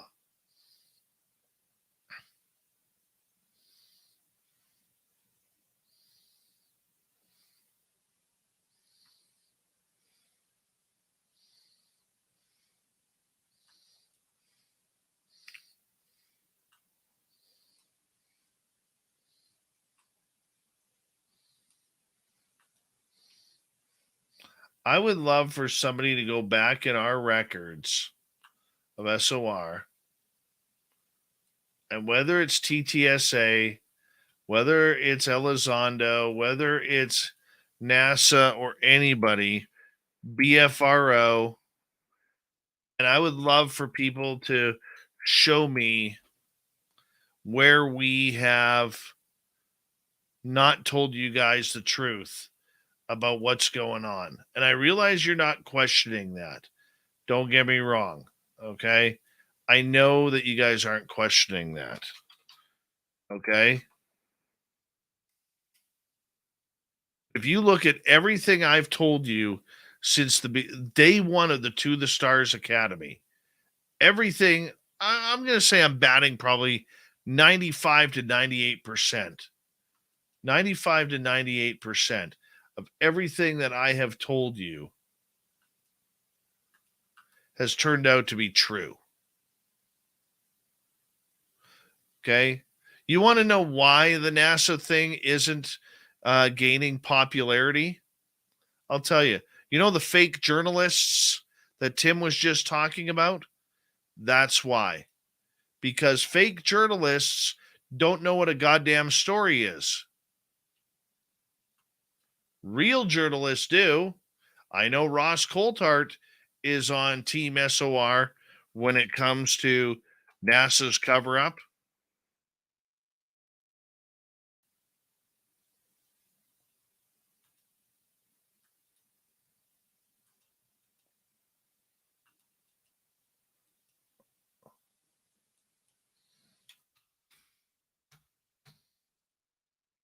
Renee BK, how are you? Frost Kitten, good to see you. Okay. This is why I tell you guys all the time, if you see somebody in the UFO world that has the title of journalist,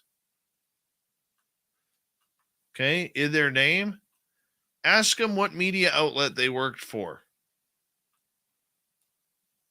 What real media outlet did they work for? Which newspaper? Which radio station? Okay. Or did they just make up a career for themselves so they could get on the tour of the conferences and everything?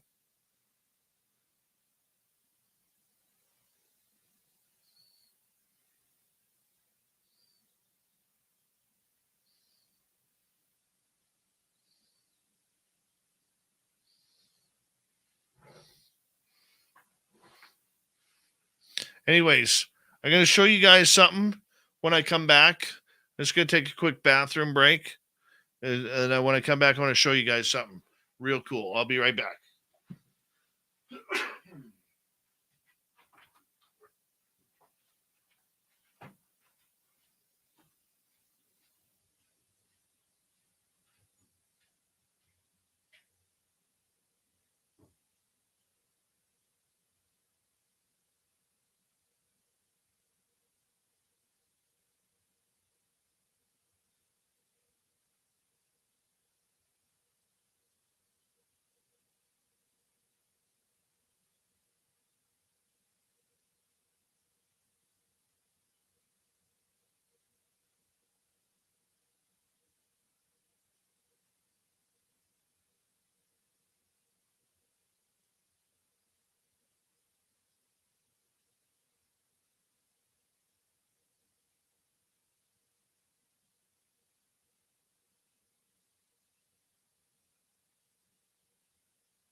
Okay. Here we go. Gregory 777, how are you?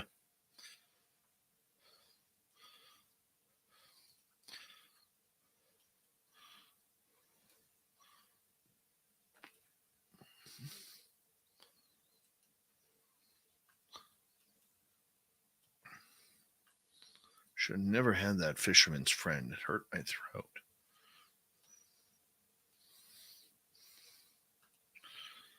Bear with me, guys.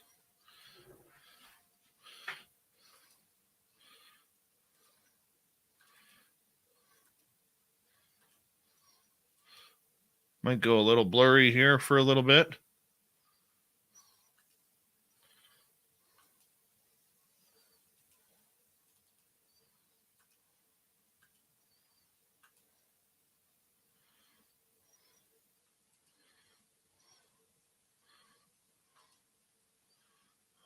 Put that right here.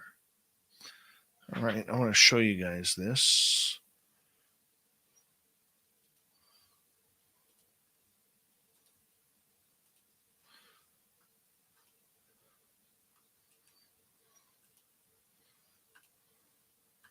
All right, so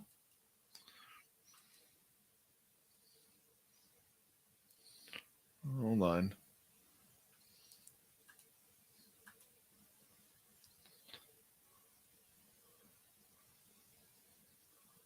All right. So here you go. On Facebook, we have an event planned out for our second annual Spaced Out Radio fan party in Las Vegas. So far, it's only been up a couple days, and we got 36 people who've responded. And we want to see you all there. So what we're doing here, guys, I'm not looking to make any money off of this. I just want you guys to know. I'm just looking to help cover the costs of the event and the VIP swag bag. And it's just going to be the same like last year. If you didn't attend, last year was absolutely incredible. And if you want to come, everyone's invited. Everyone's invited. Okay? So our Las Vegas event, what we do is we go into the Golden Nugget and we hang out. On the Friday night, we're going to plan an event, and our team is working on that, where we can all get together and hang out. And we're going to have a bunch of celebrities that you have seen on this show before. For instance, Jim Goodall, the legend, is going to be there. Carter Bouchard, Nate Rudd, Corey Rudd, Bigfoot hunters like Bigfoot Michigan Rob are going to be there. Merle is going to be there. We're going to try and get a few more paranormal people. We're going to get some UFO people in there like Melinda Leslie. I believe Grant Cameron is going to come. And a number of others. We are also going to be giving away some awards that night. First time ever we've given away awards. On the Saturday, we are going to be, so on the Friday the 19th, we're going to have a gathering. We're going to figure out where we're going to gather. We're going to plan that. We're going to let you guys know. And then on Saturday, the 20th, we're going to be doing like 6-7 hours of live YouTube on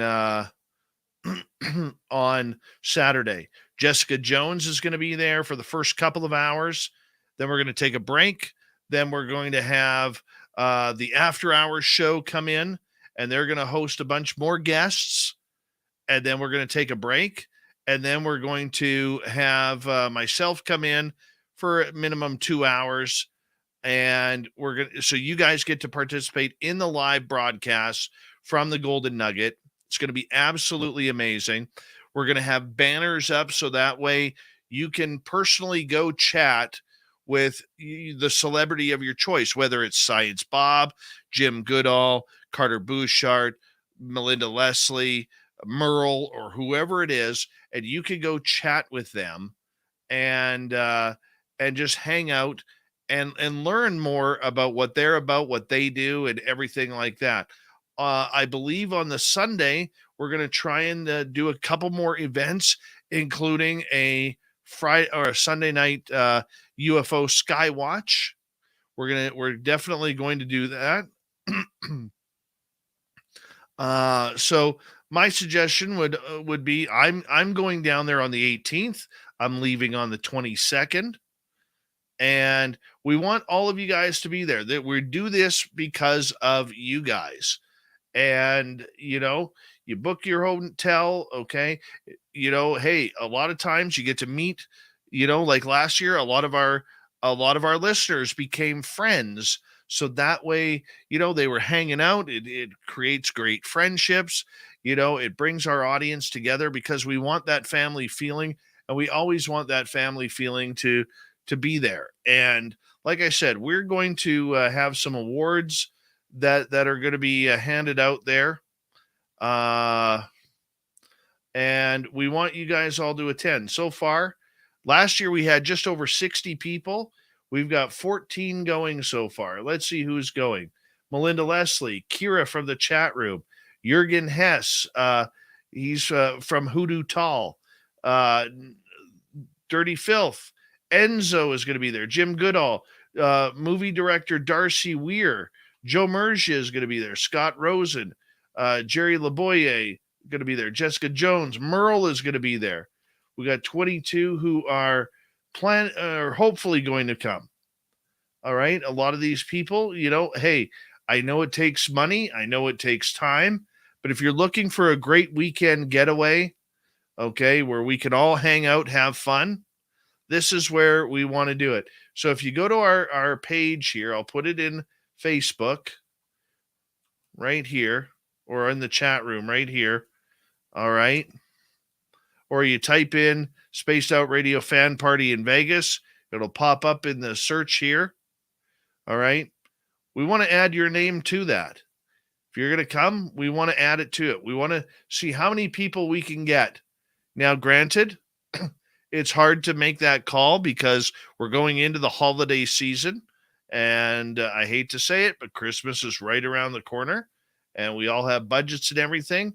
I have personally been saving for a few months. We've been talking about this, but I want you guys to give you guys as much time as possible to get in there. And like I said, we're going to have a bunch of celebrities there that you guys get to meet and greet and shake hands with, hang out with, maybe go to breakfast, lunch, or dinner with, or a late night snack. Or if you like poker, I'm sure Carter Bouchard would love to play poker with you. He's only played the World Series of poker a couple of times. And so we've done it two ways. The tickets will be $60 or $100, which it will include a VIP swag bag.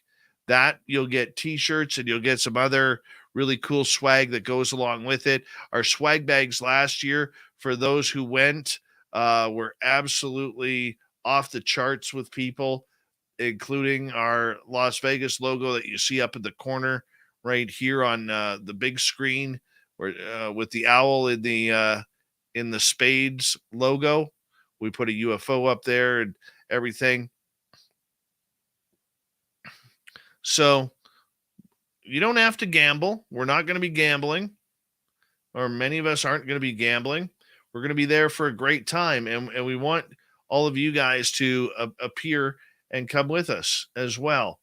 I've already booked the room for the show, booked the internet, and now it's up to you guys to come on out and join us for a great weekend in Las Vegas, May 19th through 21st. And I'm not going to take up too much more of your time on that, because I know that you're going to hear a lot about it from me heading up until it's time to vacation down in Las Vegas. But I hope that you guys take the time and want to join us and have some seriously cool fun down in at the Golden Nugget in Las Vegas that weekend. I guarantee you're not going to be disappointed. You're going to have a lot of fun. Everybody did last year, and we want to make that happen again, and an annual event, and go from there. So, are the swag bags personalized? No, well, for the 100, they're going to be the same with everybody. But they're, like I said, we're doing some things a little bit differently than last year. And we just want to have a good time with all of you. And this is a great way for us to come together. Look, you guys go to a conference, okay? If you go to a conference anywhere, tickets are a hell of a lot more expensive than what we are charging for this weekend. A hell of a lot more expensive. And that's the truth of it all. And we're not looking to take advantage. We're not looking to make money. We're just looking to help cover our costs.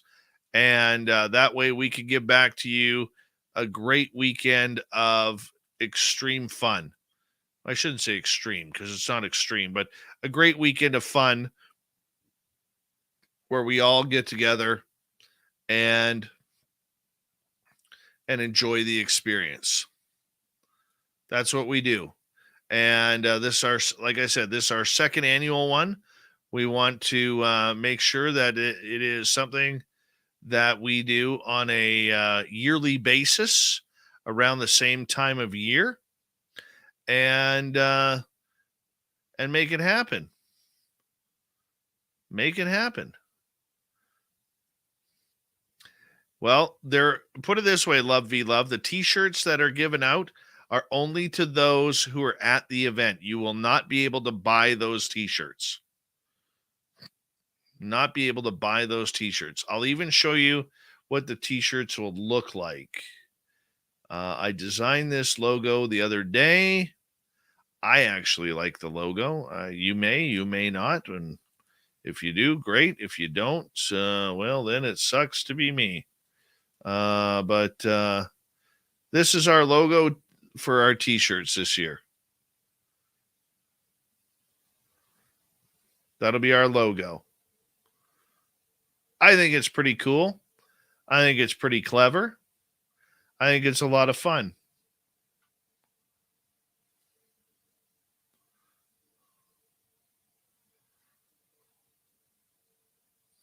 And that will be our logo for this year.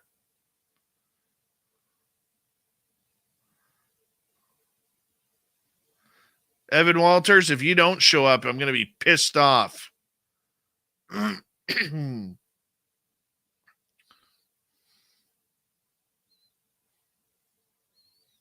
River Dogma. It's Aaron Lewis. He's nothing without Stained. He's nothing without Stained.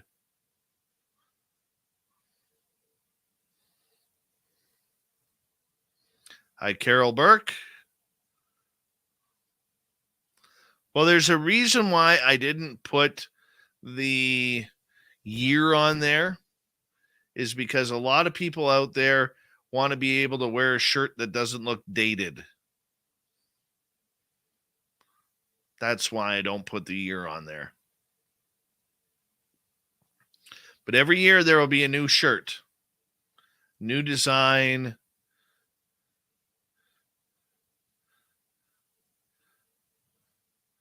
new everything. Bomber, reach out to me privately. I don't do the MeWe thing, but I owe you a shirt. Yes, I will get that to you. I just need your address and your size, and I will get that to you. Email me, Bomber, at this here. Email me there, and I'll get it sent off to you. I need your full address, phone number, and your size, okay? Oh, and your name. So I'll type it in here: name, phone number, address, size. What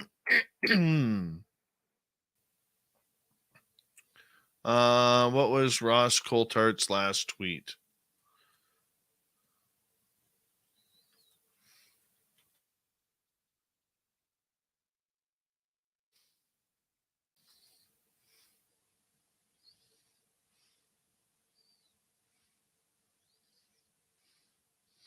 No, that just happens sometimes when you're talking on a phone or typing out on a phone or copy and pasting.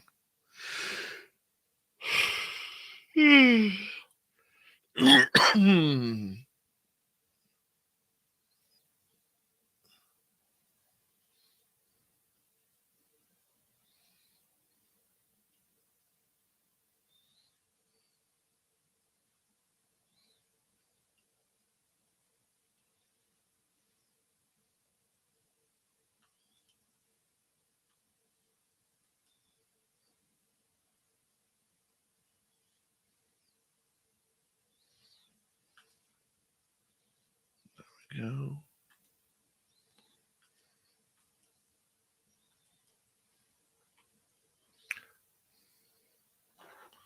On that note, ladies and gentlemen, thank you for a great show tonight. I really do appreciate it. I really do. Thank you. Thank you. Thank you. And I want to say a big thank you to Smithy, Apollo, Jeff, Mark, Pam, Jason, Dry Toast, and Teresa for the amazing super chats tonight.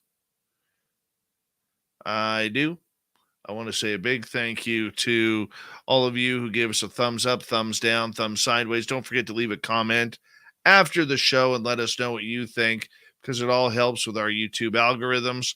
And tomorrow night on the show, we will have Nicole Weber here. We're going to be talking contact with aliens. Ooh, it's going to be a good one tomorrow night. I love ET shows like that. So we'll see it all tomorrow at 9 p.m. Pacific, midnight Eastern. Thank you so much for making tonight special. We couldn't do it without you. See you tomorrow.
Stay healthy, my friend. You too. You need bail money, give me a call. Always, Dad.